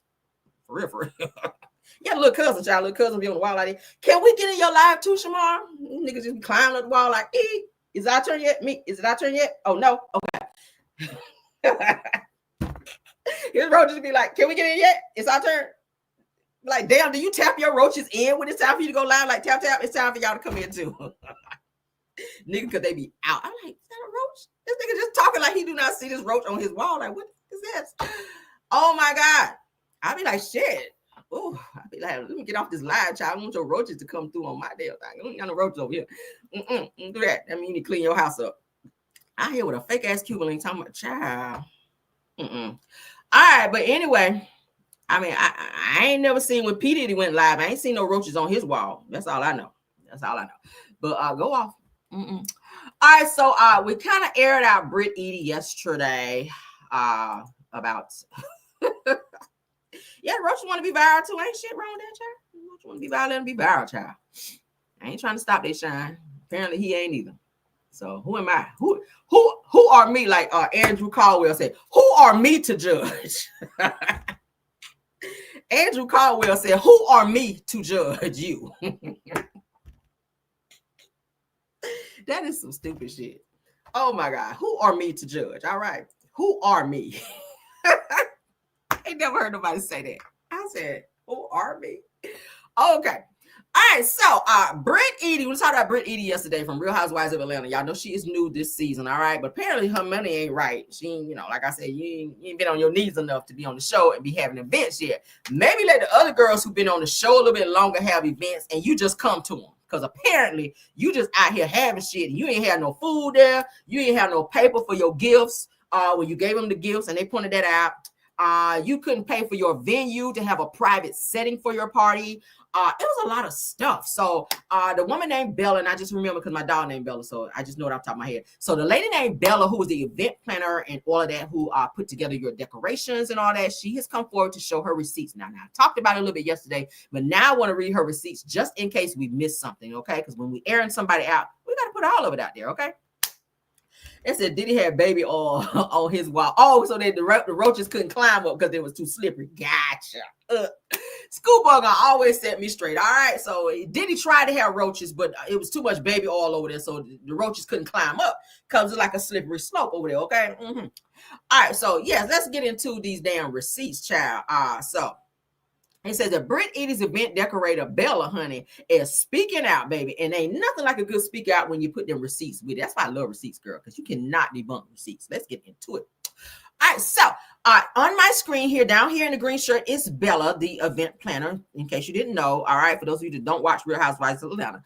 And up here in the hat, child, trying to look prim and proper and low-key broke, girl, is Britt Edie. All right, so she says, hi. I'm Bella. This is Bella girl. Says, hi, I'm Bella. I want to address my appearance on the Real Housewives of Atlanta, where I decorated an event, if we can call it that, for Britt Edie. All right, I'm reading it in my petty voice. So, okay. So she goes on to say, as the event decorator, I fulfilled everything that I was asked to do and more. However, in my Kimmy voice, some behind the scenes details weren't shown. Okay, like a broke ass bitch showing up. Now she goes on to say she chose to serve small bites, okay, and heavy on the small because they want enough food. Says that due to budget constraints, which she confirmed in the message, okay, I had no control over food quantity or service as I'm not an event planner or caterer. All right, so. Yes, girl. So it says that Britt Edie called out by her event decorator. She says that I was not responsible for the food. Britt Edie chose to serve small bites because of budget constraints. She said that I was not fully compensated for the job and still in dispute for the balance. So the bitch is dodging her. She's out here on charade with Phil bullshit, not paying people per usual. And Drew Sador, because Drew has been saying you don't pay people either. Let's continue with the receipts. All right. I love this. All right, so I said I want to be clear. Okay, I want to be clear. I was not responsible for the food. Said that Brittany asked me to design a menu based on her selections, and the restaurant was in charge of providing and serving. Okay. Now she says, secondly, the venue was not available for private use. The club was open and operating, and me and my team arrived early, okay, not late, and was moved around due to production, lighting, etc. Said all things that were out of our control. Said that we overdid our job. Now, she goes on to say that she chose to serve small bites due to budget constraints, which she confirmed in a message. I had no control over food quantity or service as I am not an event planner or caterer. My role was to strictly decor. She said that I offered input on setup, including the use of high top tables and styling the dining tables, which she approved. Okay, so you approve. You can't be saying approve. You got to say, hey, is this in my budget before I keep hollering? Because everything that you approve, she's adding it to your till. You're not getting that shit for free. She gonna, hey, this might look good. High top tables might look good here, and you might want to put this, cover over that, and then you want to add this cute little, bouquet of flowers on the top. All that shit costs. Okay, so Britt Edie.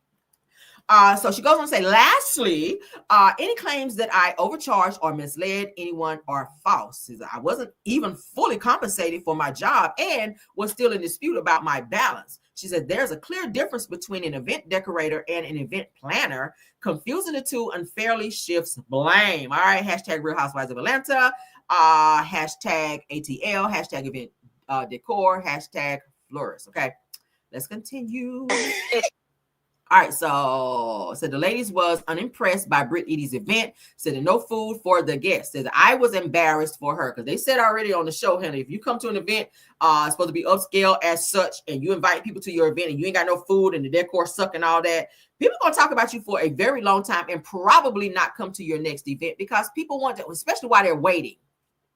You're supposed to have some hors d'oeuvres. You're supposed to have some drinks there so that people can mingle and sip and eat. I want to sip, mingle, and eat when I come to a party. If I come to a party, you don't have that, don't invite me.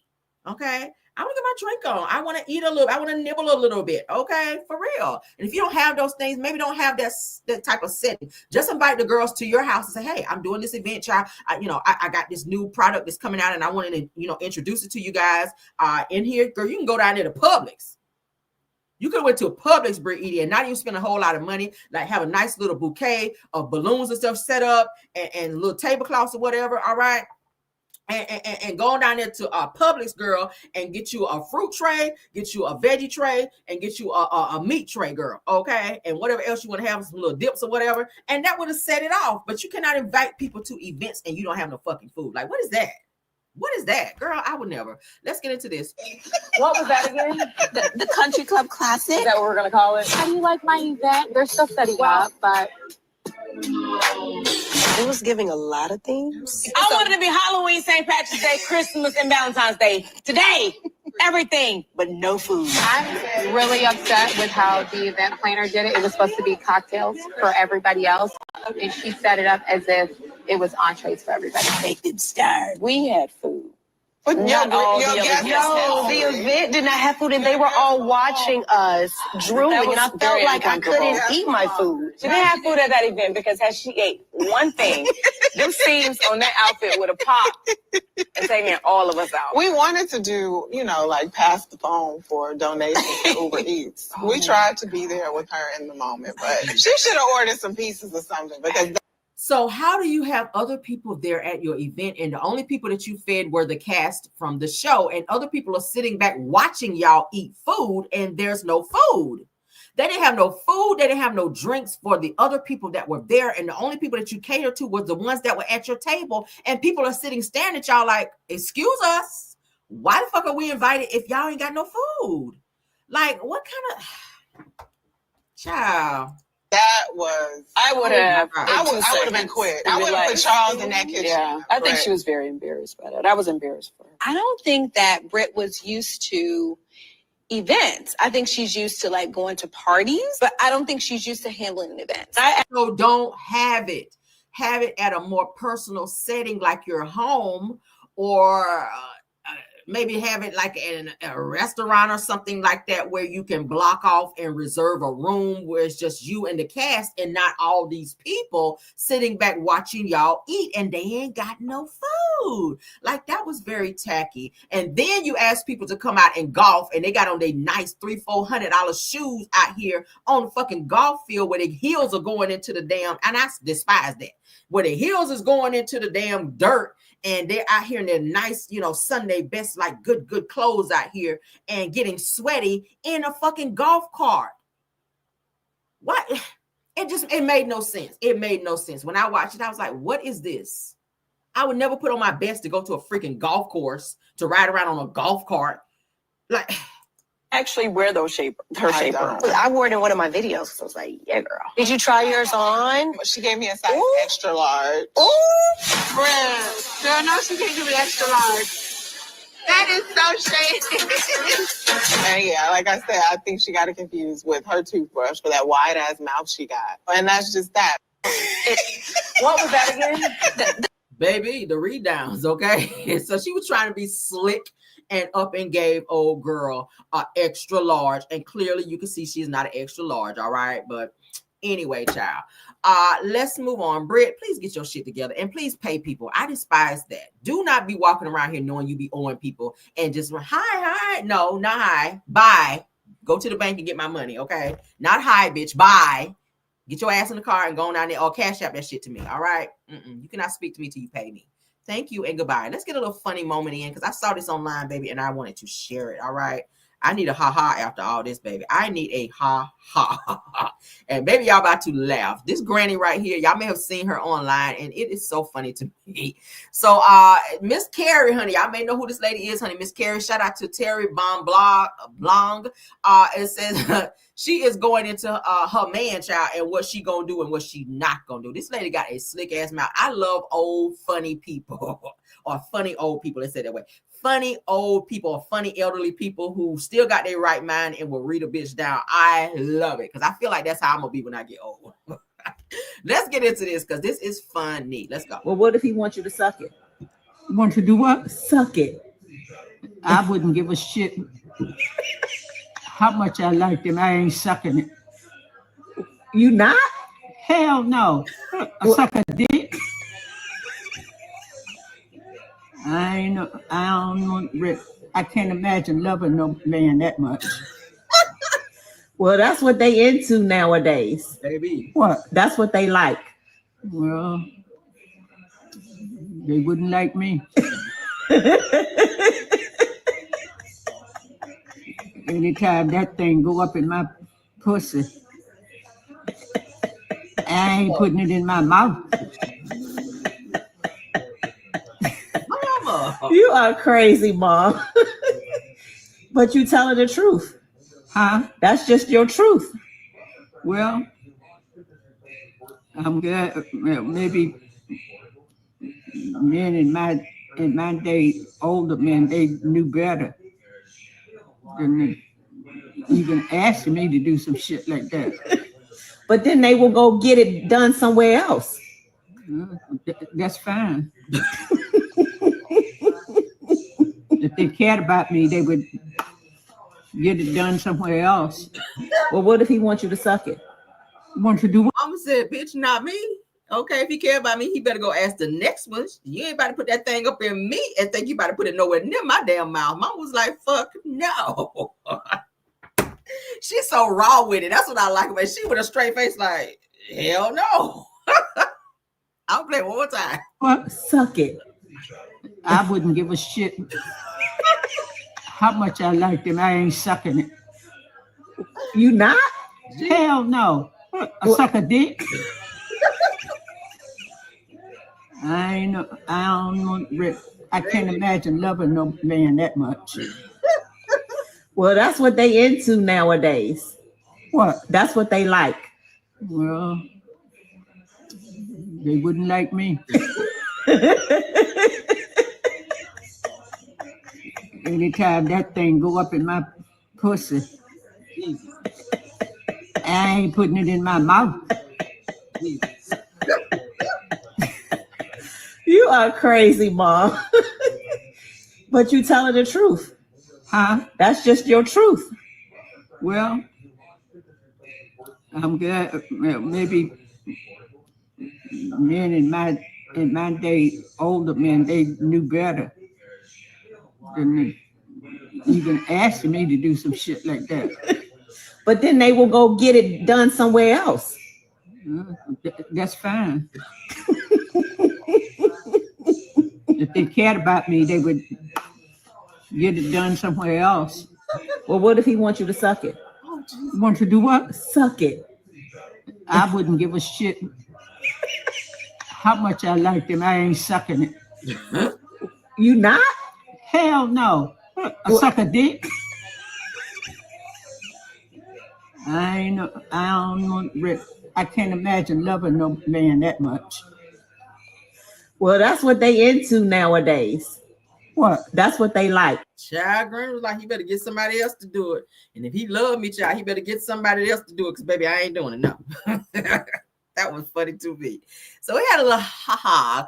Old people can be funny as hell, especially when you asking them about this new age stuff, dating and all that. They ain't down with that shit. They are, child. Mama was, you see her hair up here? Mama's like, hell no.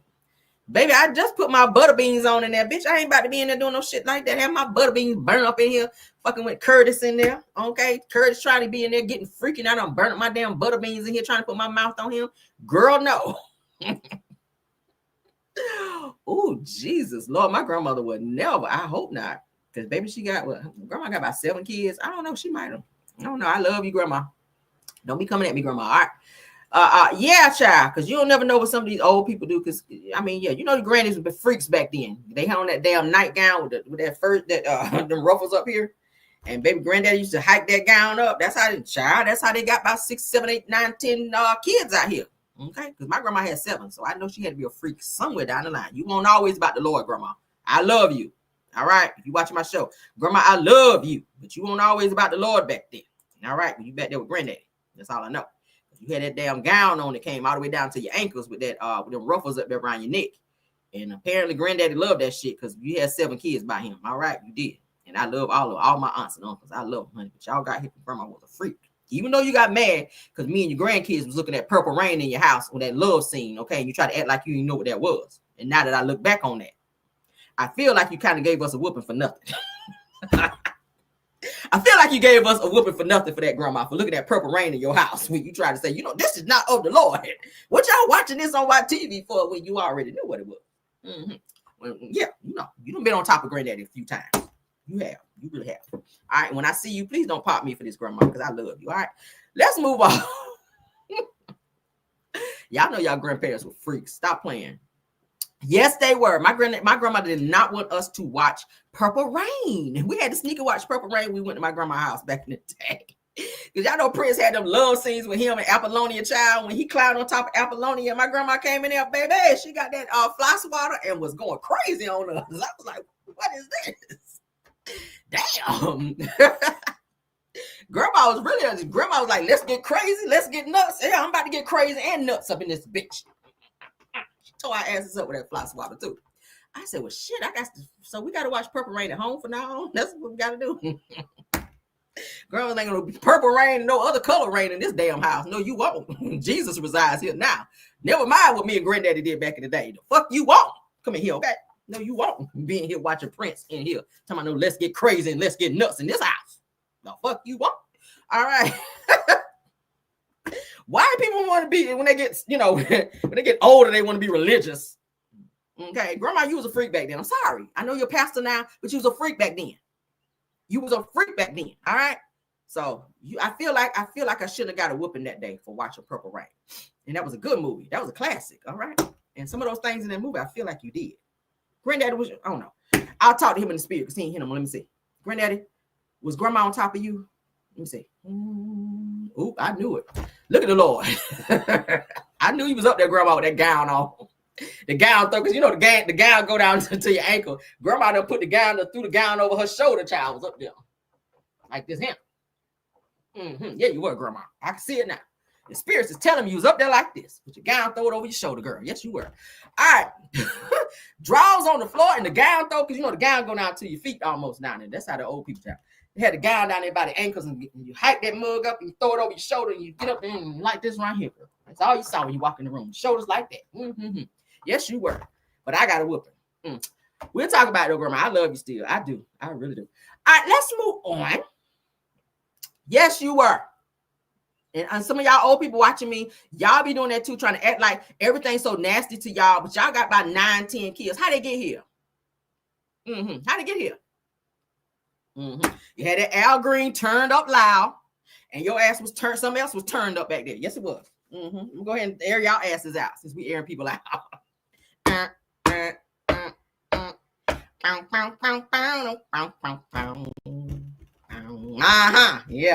Some of y'all see it now. Yes, honey.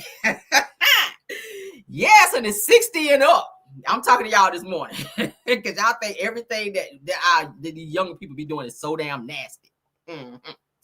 Yes, honey. Y'all heard that love and happiness make you wanna do wrong, make you do right. You was already up there then. This grandma already up there. Soon as that dun, you was already up there by then, grandma. Yes, you were, girl. Nasty self. I ain't mad though, because I love my aunties and uncles. They real good. All right, let's get into it, child. It said booty tooted up. Yes, child, butt was all up in the air. Child, yes, it was. Ruffles all up through your ass. Ruffles all up in your ass while you was up there. Because you had on that long, long gown, child. When you got into it real good, the ruffles was all up your ass up there on top of Granddaddy. Yes, it was. And Granddaddy was laying down there, whoa, down there like that. Yes, he was. I can just hear it now. I can hear it. Whoa. Because grandma was tearing him up down there. Whoa. That was Granddaddy. All right, so let's move on. Was that too far? Too late. Was that too far, grandma? Too late. We'll talk about it later. All right, she gonna pray. She gonna put a lot of oil on me this time. Grandma is gonna pour the whole bottle on me this time. I just know it. Jesus. My braids is gonna be a Jerry curl when grandma finished praying for me for that one. I just know it. I'm gonna have braids back here and a Jerry curl up here when grandma pray for me behind that. She gonna pour a whole lot of oil on me behind that shit. I just feel it, y'all. I just know it. She gonna pray all them demons out of me for that shit. All right, but let's continue, child. All right, so stylist Deontay Nash testified, child. Let's get into some Diddy news, Lord. Testified that Diddy left Cassie bloody after an attack, and then said, "Look at what you made me do." So he had to testify. All right, let me put in my trigger warning about it because I don't know about it, child. I don't know about it here. Trigger. Let's put that up, child. I'm gonna try to read it the way you guys don't be too triggered. Y'all don't have to switch the words around just a little bit. Oh, there's a lot too. All right, so shout out to Baller Alert. They say you better hope she missed today's show. One of my cousins gonna probably say, "Grandma, look at what Rail said right here on this video." And I just know, child, when I talk to her, it's gonna be on and popping. I already know, but it's all good. She noticed my little work thing that I do. All right, she know. It says that celebrity stylist Deontay Nash took the stand in the Diddy Combs trial on Wednesday, that was yesterday, revealing disturbing details of an alleged violent episode between Combs and longtime ex-girlfriend Cassie Ventura. Now, Nash, who says that he was testifying under subpoena, made it clear that he did not want to be there. Y'all know a lot of people have been subpoenaed to be there to testify. Now it says that still he recounted years of working closely with both Ventura and Combs, stating that as an intern around 2008 and later becoming a full-time stylist. Okay, not a bad looking guy either. Says that according to Nash, said that he often overheard Combs threatening Ventura, including statements like "I'll beat your ass," says, and threats to shelve her music or get her parents fired. See, that's good testimony. Y'all hear that? Mm-hmm. That's your ass, Diddy. It says that he also revealed that every outfit Ventura wore needed to be pre-approved by Combs, indicating that level of control that he allegedly exerted over her. But it was a violent incident in either 2013 or 2014 that left a lasting impact. So Nash testified that he was helping Ventura pack for a trip when Combs showed up unannounced, furious that she hadn't answered his calls. So the Nash says that Ventura was asleep on the couch when Combs stormed in, dragged her by the hair, and started hitting her. So that Nash, along with Combs' assistant at the time, referred to the courts as Mia, tried to intervene, rushing Ventura into a bedroom and attempting to lock the door. Says that Combs allegedly forced his way in and continued to attack her, hitting and kicking Ventura until she struck her head on a bed frame. Ooh. So that was a lot. And we visually, I can kind of see that happening after I've seen the CNN video as well. Okay. So prayers to Cassie. I know that her mental has to be still like going crazy behind all the things she had to go through. Okay. For 10 years. 10 years is a long time. All right. And a lot of people saying she was staying for the lifestyle. I keep saying that I feel she was scared, and I feel like he had a lot of things that he held over her in terms of the 10-year contract that he put over her in terms of saying, if you leave, then I'm going to do this because you still owe me said albums, or you still this. I feel like Stockholm Syndrome had a lot to do with the reason why she stayed as well. He controlled every aspect of her life. If she left, she would have left with nothing. He would have ruined her life and career. Look at the girl that we talked about yesterday, who testified for them as well. She was talking about, hey, my life was ruined after Diddy fired me. He blackballed me from the industry. He would have done the same to Cassie. She wouldn't be able to get a job nowhere, not even at Trader Joe's if it was up to him, because that's how he do people. He destroyed their lives when they no longer work for him or they expose him or whatever the case may be. That's why a lot of people didn't want to go to the police on him, because he also had police ties as well. People who were in the department worked for him as well. So it was a catch-22 working for Diddy, and a lot of people turned their heads and not said anything, and was able to speak up now, of course, via subpoena by the courts, and tell their stories and their accounts of things that they've seen. But I feel like Cassie had her ass beat a lot of times, and I feel like Diddy got high, kind of like how Ike Turner did with Tina Turner. He would get high and then take his anger and his aggression out on Tina, and a lot of times Tina Turner didn't even do anything, but because Ike was high, he felt like, hey, this is my punching bag. Let me go and release this anger and this anxiety out on this person because I can do that. What's she gonna do? Where's she gonna go? Same thing Ike did with Tina. It's an Ike and Tina situation. Ike told Tina what to wear. He told her how to sing, all of that.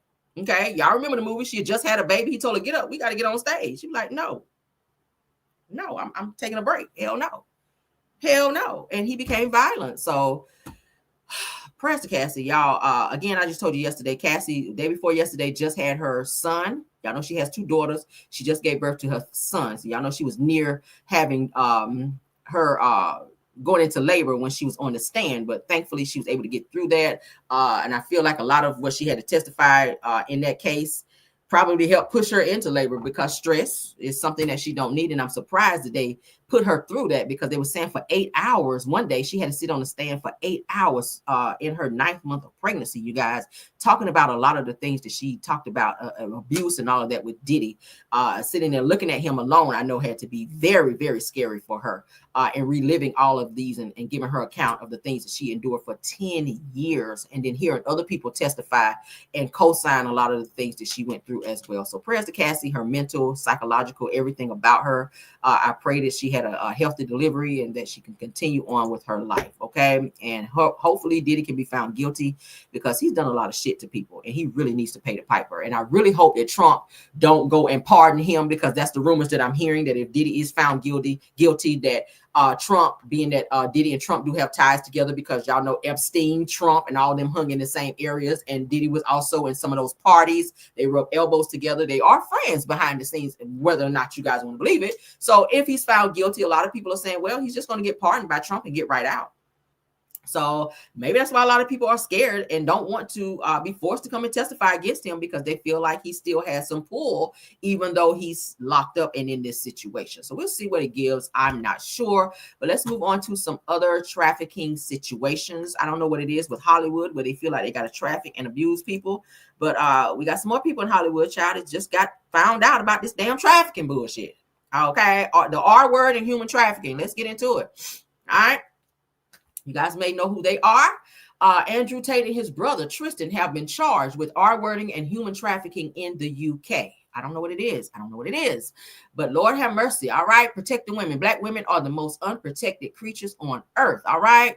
Yes, they are. So let's get into it. Andrew Tate, who is 38 years old, and his brother Tristan Tate, who is 36, have been charged by UK police. Andrew faces 10 charges, including R-wording and actual bodily harm, human trafficking, and controlling prostitution involving 3 women.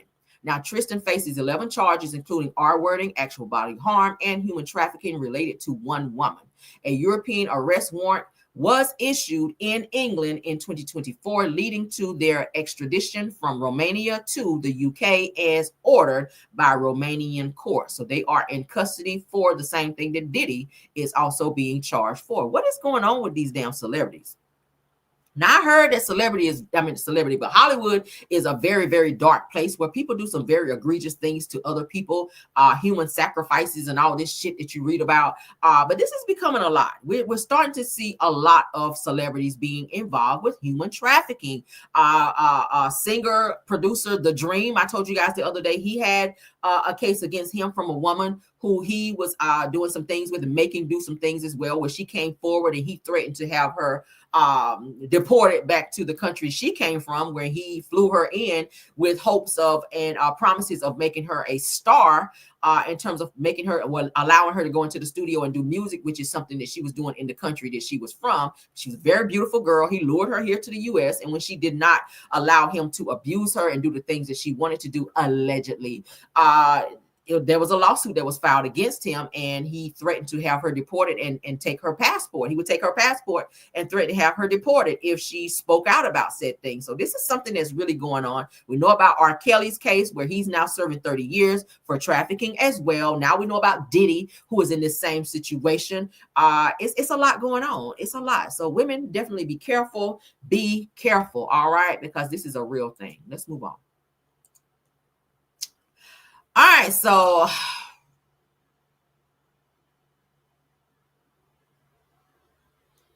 right, so let's get this. Let's move that. I gotta move that. Okay, so move that over one more. Okay, so let's get into this Megan Thee Stallion news. As you guys know,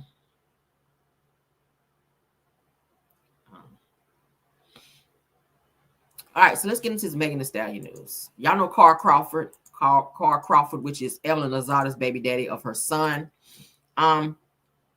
He is the owner of 1501 record label, who Megan Thee Stallion used to be signed to before she was released from that, after she filed a lawsuit against Carl Crawford and his record company, I want to say 2 years ago now. And he was pretty much holding her music and not allowing her to continue to record, trying to put her in a situation kind of like how Cassie and Diddy was with her record contract. She signed a fucked up contract. Not sure why you didn't get an attorney to read over your shit and break it down to you page by page. But yeah, she got herself caught up in an effed up record contract with 1501 Carl Crawford's record label. But now Carl Crawford is fighting back, and I feel like he's trying to intimidate her, being that this whole Tory Lanez situation is going on, to where they're trying to find a loophole to get Tory Lanez out of jail for this alleged pow situation. There's an attorney that is also representing Tory Lanez, who is saying that they now have other real receipts that they can present to the court. They're trying to reopen Tory Lanez's court case to say that he should be found not guilty and released from jail and get some type of immunity behind this. They're trying to say that Megan Thee Stallion was lying on him in terms of who powed her. Well, Crawford now says that Megan Thee Stallion tried to tear his life apart after he was doing shit to her, which is so weird. Crawford, you are a professional victim. You a liar. You cheat on women. You dog your women out. You a trash ass individual. All right, sitting up here looking like a damn raccoon. I'm so sick of his ass. I am tired of him. All right, and to think that Evelyn Lozada wanted to marry this trash ass nigga. All right. Because he cheated on your ass. He had you sitting over there pregnant while he was telling you he had to go handle some business. He was handling it all right, but he was doing it laid down. Okay, if you feel what I'm saying. So Megan Thee Stallion initially filed a lawsuit against 1501 in 2020, claiming that they were preventing her from releasing music and that her contract was unfair, as I just told you guys. Now, Megan reached a confidential settlement with her former label, 1501 Certified Entertainment, resolving a 3-year battle. Says that the agreement allows both parties to amicably part ways, ending their legal dispute. He also had to pay her quite a bit of money as well, and he's mad about that. So, of course, bitter bitch-ass niggas gonna sit up on panels and in interviews and talk about the very person that they were doing wrong and play victim. But let's get into what Crawford had to say. You know what I'm saying, got a nice body and stuff with Megan. So of course, you know, everybody think, you know what I'm saying, I'm sleeping around with her, you know. So that makes it kind of hard too. But the other day, none of that never happened. And you know, I was just to clear it up. just want to clear that up, you know what I'm saying? Never that. But yeah, you know, I can understand how people can be upset because every time you out, it's like a young man's life, really, because you out all night trying to be in clubs, playing music, and just trying to learn and network everything. Everything happens at night, it seems like. So It's a young sport. Yeah, it Definitely is. Yeah. Well, let me ask you, how did you meet Megan? I saw Megan on the internet.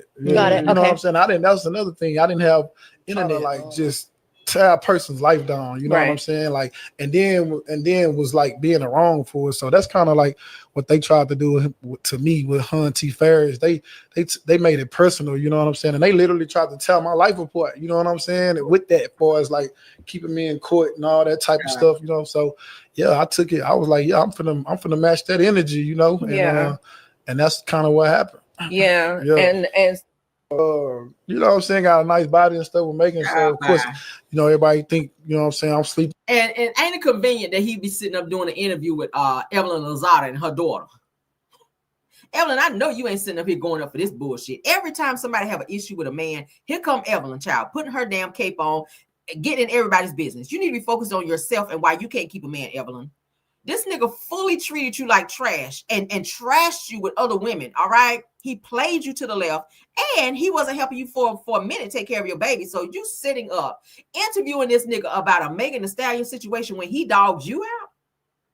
How convenient is that, Evelyn? She always finds herself in fucked up situations. Crawford is a bitch-ass ninja, and I'm going to say it right here on my channel. Carl, I hope you see this. I really hope you see this, because you ain't going to do shit about it.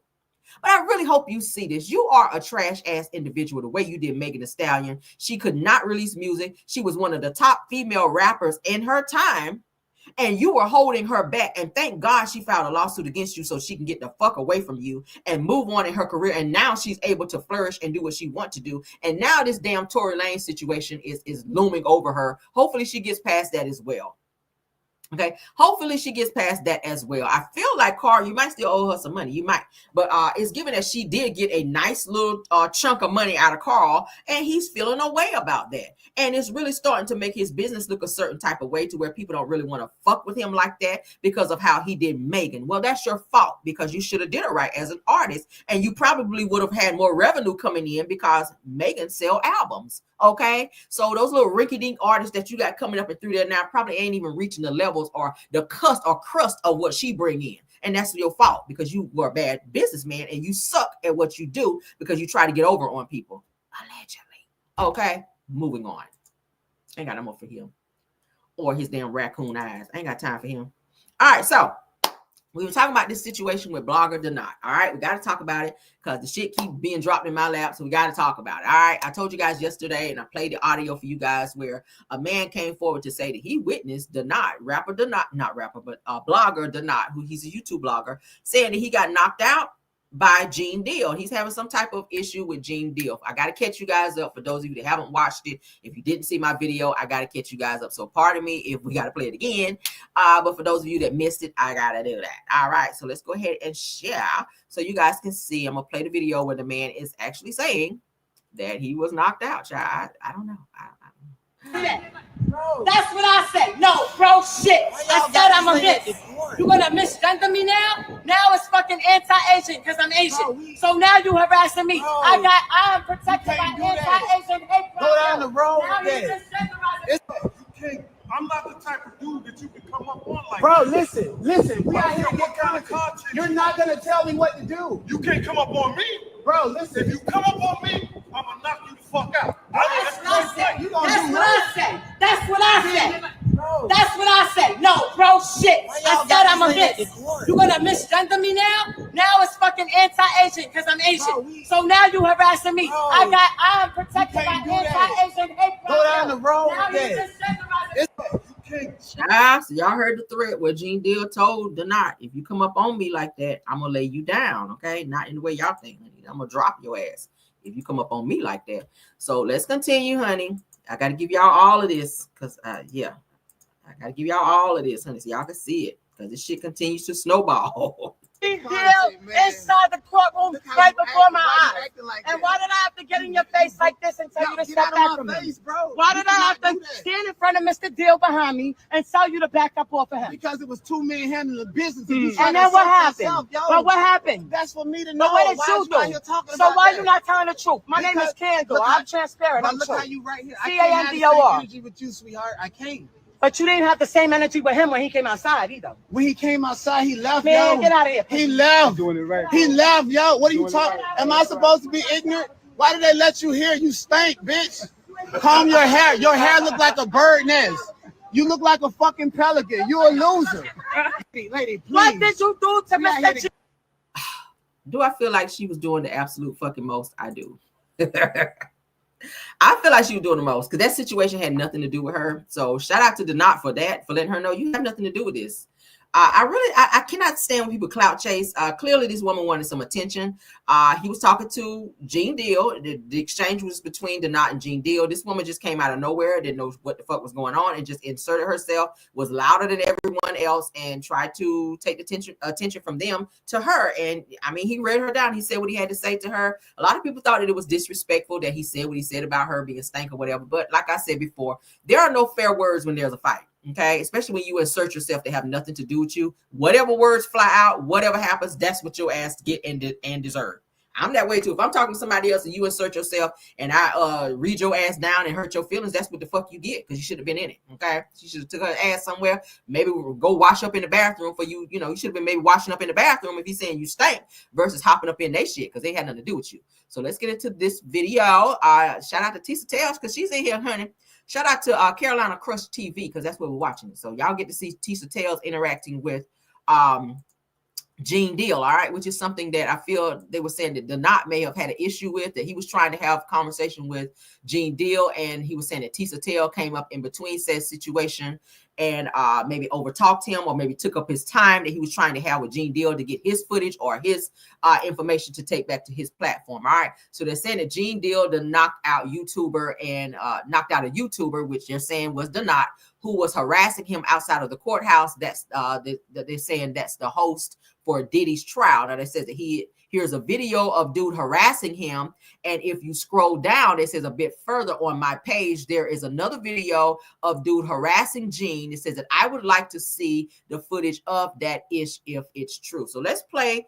And you guys can put in terms of what y'all want to put in there about this. This is Gene Deal. This is Tisa Tales. For those of you that you know, you should know who Tisa Tales is. I mean, shit, let's go. Hey, Gene, I talked to Randy Pittman last night, a white guy that said in 2004, you was at a party with P. Diddy and you held him down with 2 minor kids. I did an interview with him on my YouTube last night. What do you have to say about that, Gene? What about Ryan Pittman? What about what you did to Ryan Pittman? What about Ryan Pittman, Gene Deal? I interviewed him last night. He said you was at a puffy party. Huh? You gave him E-pills, and he held 2 minors down, as well as him, Gene. I interviewed him on my YouTube last night, Gene. He filed the lawsuit, right? Hey, Gene, I talked to... So as you guys can see, blogger Donat was yelling out and asking Gene Deal questions about said situation from another gentleman who he said interviewed and had some allegations against Gene Deal about him giving somebody some pills and holding them down for some type of Diddy interaction. Of course, you see Gene Deal did not interact with Donat. As you guys can see, Tisa Tell, she jumps up, she runs over to Gene Deal, who you guys can see the interaction was inviting. He was talking back and forth with Tisa, so he was engaging in conversation with Tisa while Donat was like kind of screaming out over the conversation between them. Now, I get it, Donat was talking to Gene first, but he seemed to be more comfortable in conversation with Tisa Tell. She was putting her phone up. She was trying to take the attention from what Donat was asking him and saying, hey, look at this. Let's talk about this. Don't worry about that. I'm here. Let's talk about this. So he was a little bit more receptive to what was being said by Tisa Tell. Shout out to her. I do like her as well. All right. She's a great content creator. If y'all guys haven't checked her out, definitely do that. All right. Let's continue. It's Secret Service Sam here, just stepping out of the court building for a moment. We had a 10-minute recess. Here is something that not a lot of people are talking about. Gene Deal was here at the court building. I interviewed him in the elevator, and then shortly after that, he got into an altercation with a YouTuber, a friend of mine now who I know, called D-Not. D-Not was harassing him the day before, calling him all these names, calling him Uncle Phil. There's a video you can see, and apparently he punched out and knocked out D-Not yesterday to the point where they told Gene Deal not to come back for a few days. No arrests were made or anything, but like, I don't know. And I just saw D-Not a little bit ago trying to get into the main courtroom. And I think he was in the overflow. So I got to go talk to him. Maybe I'll get an interview for you guys, but I just wanted to drop that on you. Gene Deal knocked out YouTuber Donat. Okay. There was an altercation. And like I said, I don't know whose fault it was. No arrests were made. Patriots, Secret Service Sam here. This is a Secret Service coming forward to say that he witnessed Gene Deal punching out blogger Donat. Okay. Donat, that's the guy that you guys saw with the braids going back that was talking to Gene Deal in the heated exchange. The one that you guys just heard yelling out in said video. Let me go back so y'all can see Tisa Tells and that whole Randy Pittman last night, a white guy that said in 2004 you was at a party with P. Diddy and you held him down with 2 minor kids. I did an interview with him on my YouTube last night. What do you have to say about that, Gene? What about Ryan Pittman? What about what you did to Ryan Pittman? What about Ryan Pittman, Gene Deal? I interviewed him last night. He said you was at a puffy party. You gave him E-pills, and he held 2 minors down, as well as him, Gene. I interviewed him on my YouTube last night, Gene. He filed the lawsuit, right? Now, mind you, you guys just saw the video. Now, the one before that I showed you guys where Dean had already warned him about don't run up on me, or I'm going to do this. As you guys can see, he ran up in his face and was yelling out these questions to him and probably trying to embarrass him as well, because I don't think he liked Gene Deal. If you guys watch him, he's had several videos where he's talked some stuff about Gene Deal. So I don't think Gene Deal is a favorite of his. So he was trying to get some answers out of him and trying to get Gene Deal to answer some of the things about this Diddy stuff, since Gene Deal decided to be there for the Diddy trial.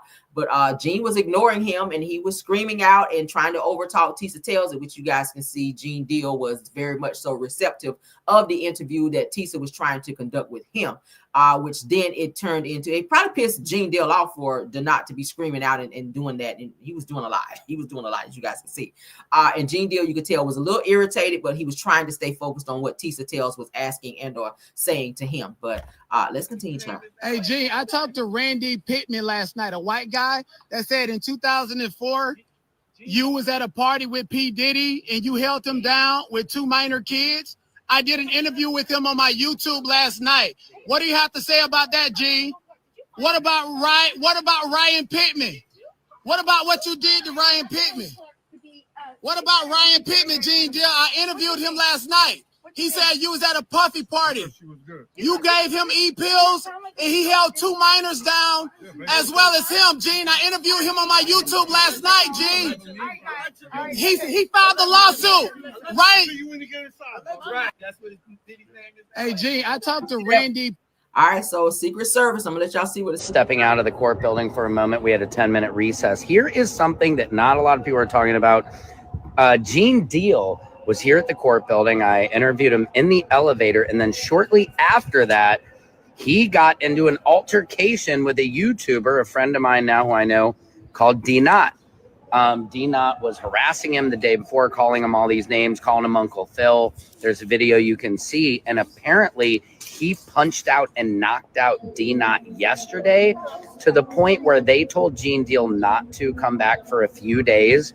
No arrests were made or anything, but like, I don't know. And I just saw D-Not a little bit ago trying to get into the main courtroom. And I think he was in the overflow. So I got to go talk to him. Maybe I'll get an interview for you guys, but I just wanted to drop that on you. Gene Deal knocked out YouTuber D-Not. Okay. There was an altercation. And like I said, I don't know whose fault it was. No arrests were made. Patriot Secret Service. So as you guys can see, no arrests were made. So it's given it maybe D-Not did not press charges, or maybe he just haven't done it yet. Okay. Maybe he done it, never did it yet, or maybe he's gonna file a lawsuit if Gene Deal put his hands on him and punched him out. He might be filing a lawsuit to maybe get some money out of the deal. Okay, but as you guys can see, from what we can see in videos that's been put out on the internet, it gives that maybe D-Not was a little too aggressive in his stance in terms of trying to get an interview from Gene Deal. If he was looking like he did not want to engage in conversation with him, maybe he should have just moved on. You can't make a person to give you information. You just can't do that. If you're somewhere and you see a celebrity and you want to get information from them, you kind of want to maybe be a little bit more approachable. It gives that he was not approachable in his stance of trying to get said information from Gene Deal. Maybe Gene Deal saw some interviews on D-Not's channel from where he may have been saying some things that maybe he didn't like about him. So when he saw him, maybe he recognized him or recognized his voice and was like, yeah, that's that bitch ass nigga. And I'm not calling him that, but I'm just saying that's probably what Gene Deal might have said, and said, yeah, I'm not giving him anything. I'm not engaging in conversation or saying anything or giving him nothing for his platform, since he had already some shit to say about me that I didn't like. But at the end of the day, somebody saying, where's the footage? I'm definitely going to be looking. Y'all know I'm on this shit. If I find the footage of him getting knocked the fuck out, I'm going to play it. I will. If I have to not be monetized, because now we got to. We hearing that he was knocked out. If I find the video, I mean, I have to be creative. And if I show it and monetize it, I'm going to have to be creative. But even if I don't monetize it, I'll have to do a separate video. I ain't going to do it with McCall Chronicles because a bitch worked too hard on this video. But we'll do it in a separate video and I'll show it and just not monetize it. That's if I find the footage of him getting knocked the fuck out. Okay, not that we want to, not that we're applauding somebody being abused or hit or knocked out. But I mean, in a situation like this, if Gene Deal knocks somebody out, and the shit was done in public, somebody got the shit on video. Somebody's cell phone was doing this when the bitch hit the floor. I need to see the video go like this and boom. All right, and leave it down there a little bit because I need to see your reaction when the bitch got knocked out. That's all I'm saying. All right, that's all. But y'all can put in there what y'all think. Do you think that put a 1 in the chat if you feel that blogger D-Not was being a little too aggressive in his stance of trying to get an interview with Gene Deal? Put a 2 if you guys think that Gene Deal was a little too aggressive towards D-Not. All right. Again, put a 1 in the chat if you think that D-Not was being too aggressive in his stance in terms of trying to get footage and or an interview from Gene Deal. Put a 2 in the chat if you feel that Gene Deal went too far by putting his hands on him and too aggressive in this situation. All right. Oh, I see the ones. Okay, majority rule. I was gonna say 1 too, but I think that was too much. If I'm in a setting as such, if I'm at the Diddy trial and I'm outside like any other blogger, I'm going to approach, and if they're not willing to answer questions, I'm not going to keep pressing you. I'm not going to be that aggressive because some people can get mad and snap on your ass. I mean, it's just a way. I feel like it's a way that you do things. And I think he might have been I think he was too much in that situation. But that's it, guys. That's our show for the morning. I hope y'all guys enjoyed it. I try to mix it up so you guys can get some of everything. Y'all know you get politics over here. You're going to get celebrity news over here. You're going to get all of that. You're going to get some reads. Hold on, what is that? you're gonna get all of that. You're gonna get all of that. I gotta edit that. So yeah. But anywho and anyway, thank y'all so much. Please don't forget to tap that like button if you've not done so. Also, please don't forget to leave comments, because I do go back and read them. I invite all comments, honey, because I love to see how you guys feel about the topics that we talk about. Okay. Yes. So if you enjoyed it, if you like the show, please don't forget to tap that like button. Thank you so much. Let me thank my content creators for being here. Schoolboy, I saw you in the building. Thanks for stopping by, as you always do, and support. I appreciate you, Queen. Astute Queen B, thanks for stopping by. True TV Podcast, thank you.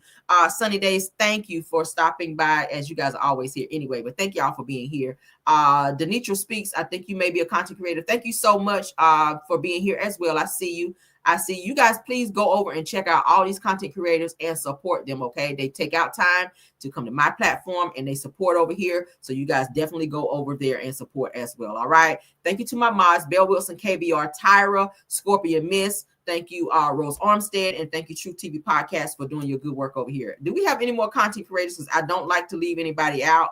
I don't like to leave people out, because you could be on your own platform earning a bag, but you're over here supporting me making mine. So I appreciate you. I want to let every content creator know that stopped by here today to definitely keep supporting, and I will definitely keep supporting you guys as well. It's a great show as always. I hope Grandma didn't see this. Me too. Now I'm thinking about it. I'm like, Carol, what did you do? Grandma gonna pop my hand over the phone. I just know it. Yes, child. She gonna pop my hand. She's like, why did you say that on your show? Oh my God. They say I love her. The facial expressions don't change. Ooh, child. Okay. But thank y'all for being here. Love you guys down. All right. Of course, you know, I'll be popping back in with more news that you guys can use, because, you know, the internet street's going to be jumping, child. So keep your notifications on if you're not still subscribed. If you're not still subscribed, go back and resubscribe if it's unsubscribed, because YouTube do be glitching. I have no control over that, but please go back again, resubscribe, and tap that notification bell so you know when I go live and you won't miss any lives. Okay. Love you guys down. I got to go. Bye. Even when you feel low, you can still go. Even when you feel slow, you can still go. Even when there's no hope, you can still go. I never answer to no, man, I still go. Go, go, go, go, go, go, go, go, go, go, go, go, yo, go. Hustle hard, hustle every single day. I'll be making moves till I'm buried in my grave. To the system, I don't wanna be a slave. I've been doing shit my way, or the highway. And in the driveway is a nice range.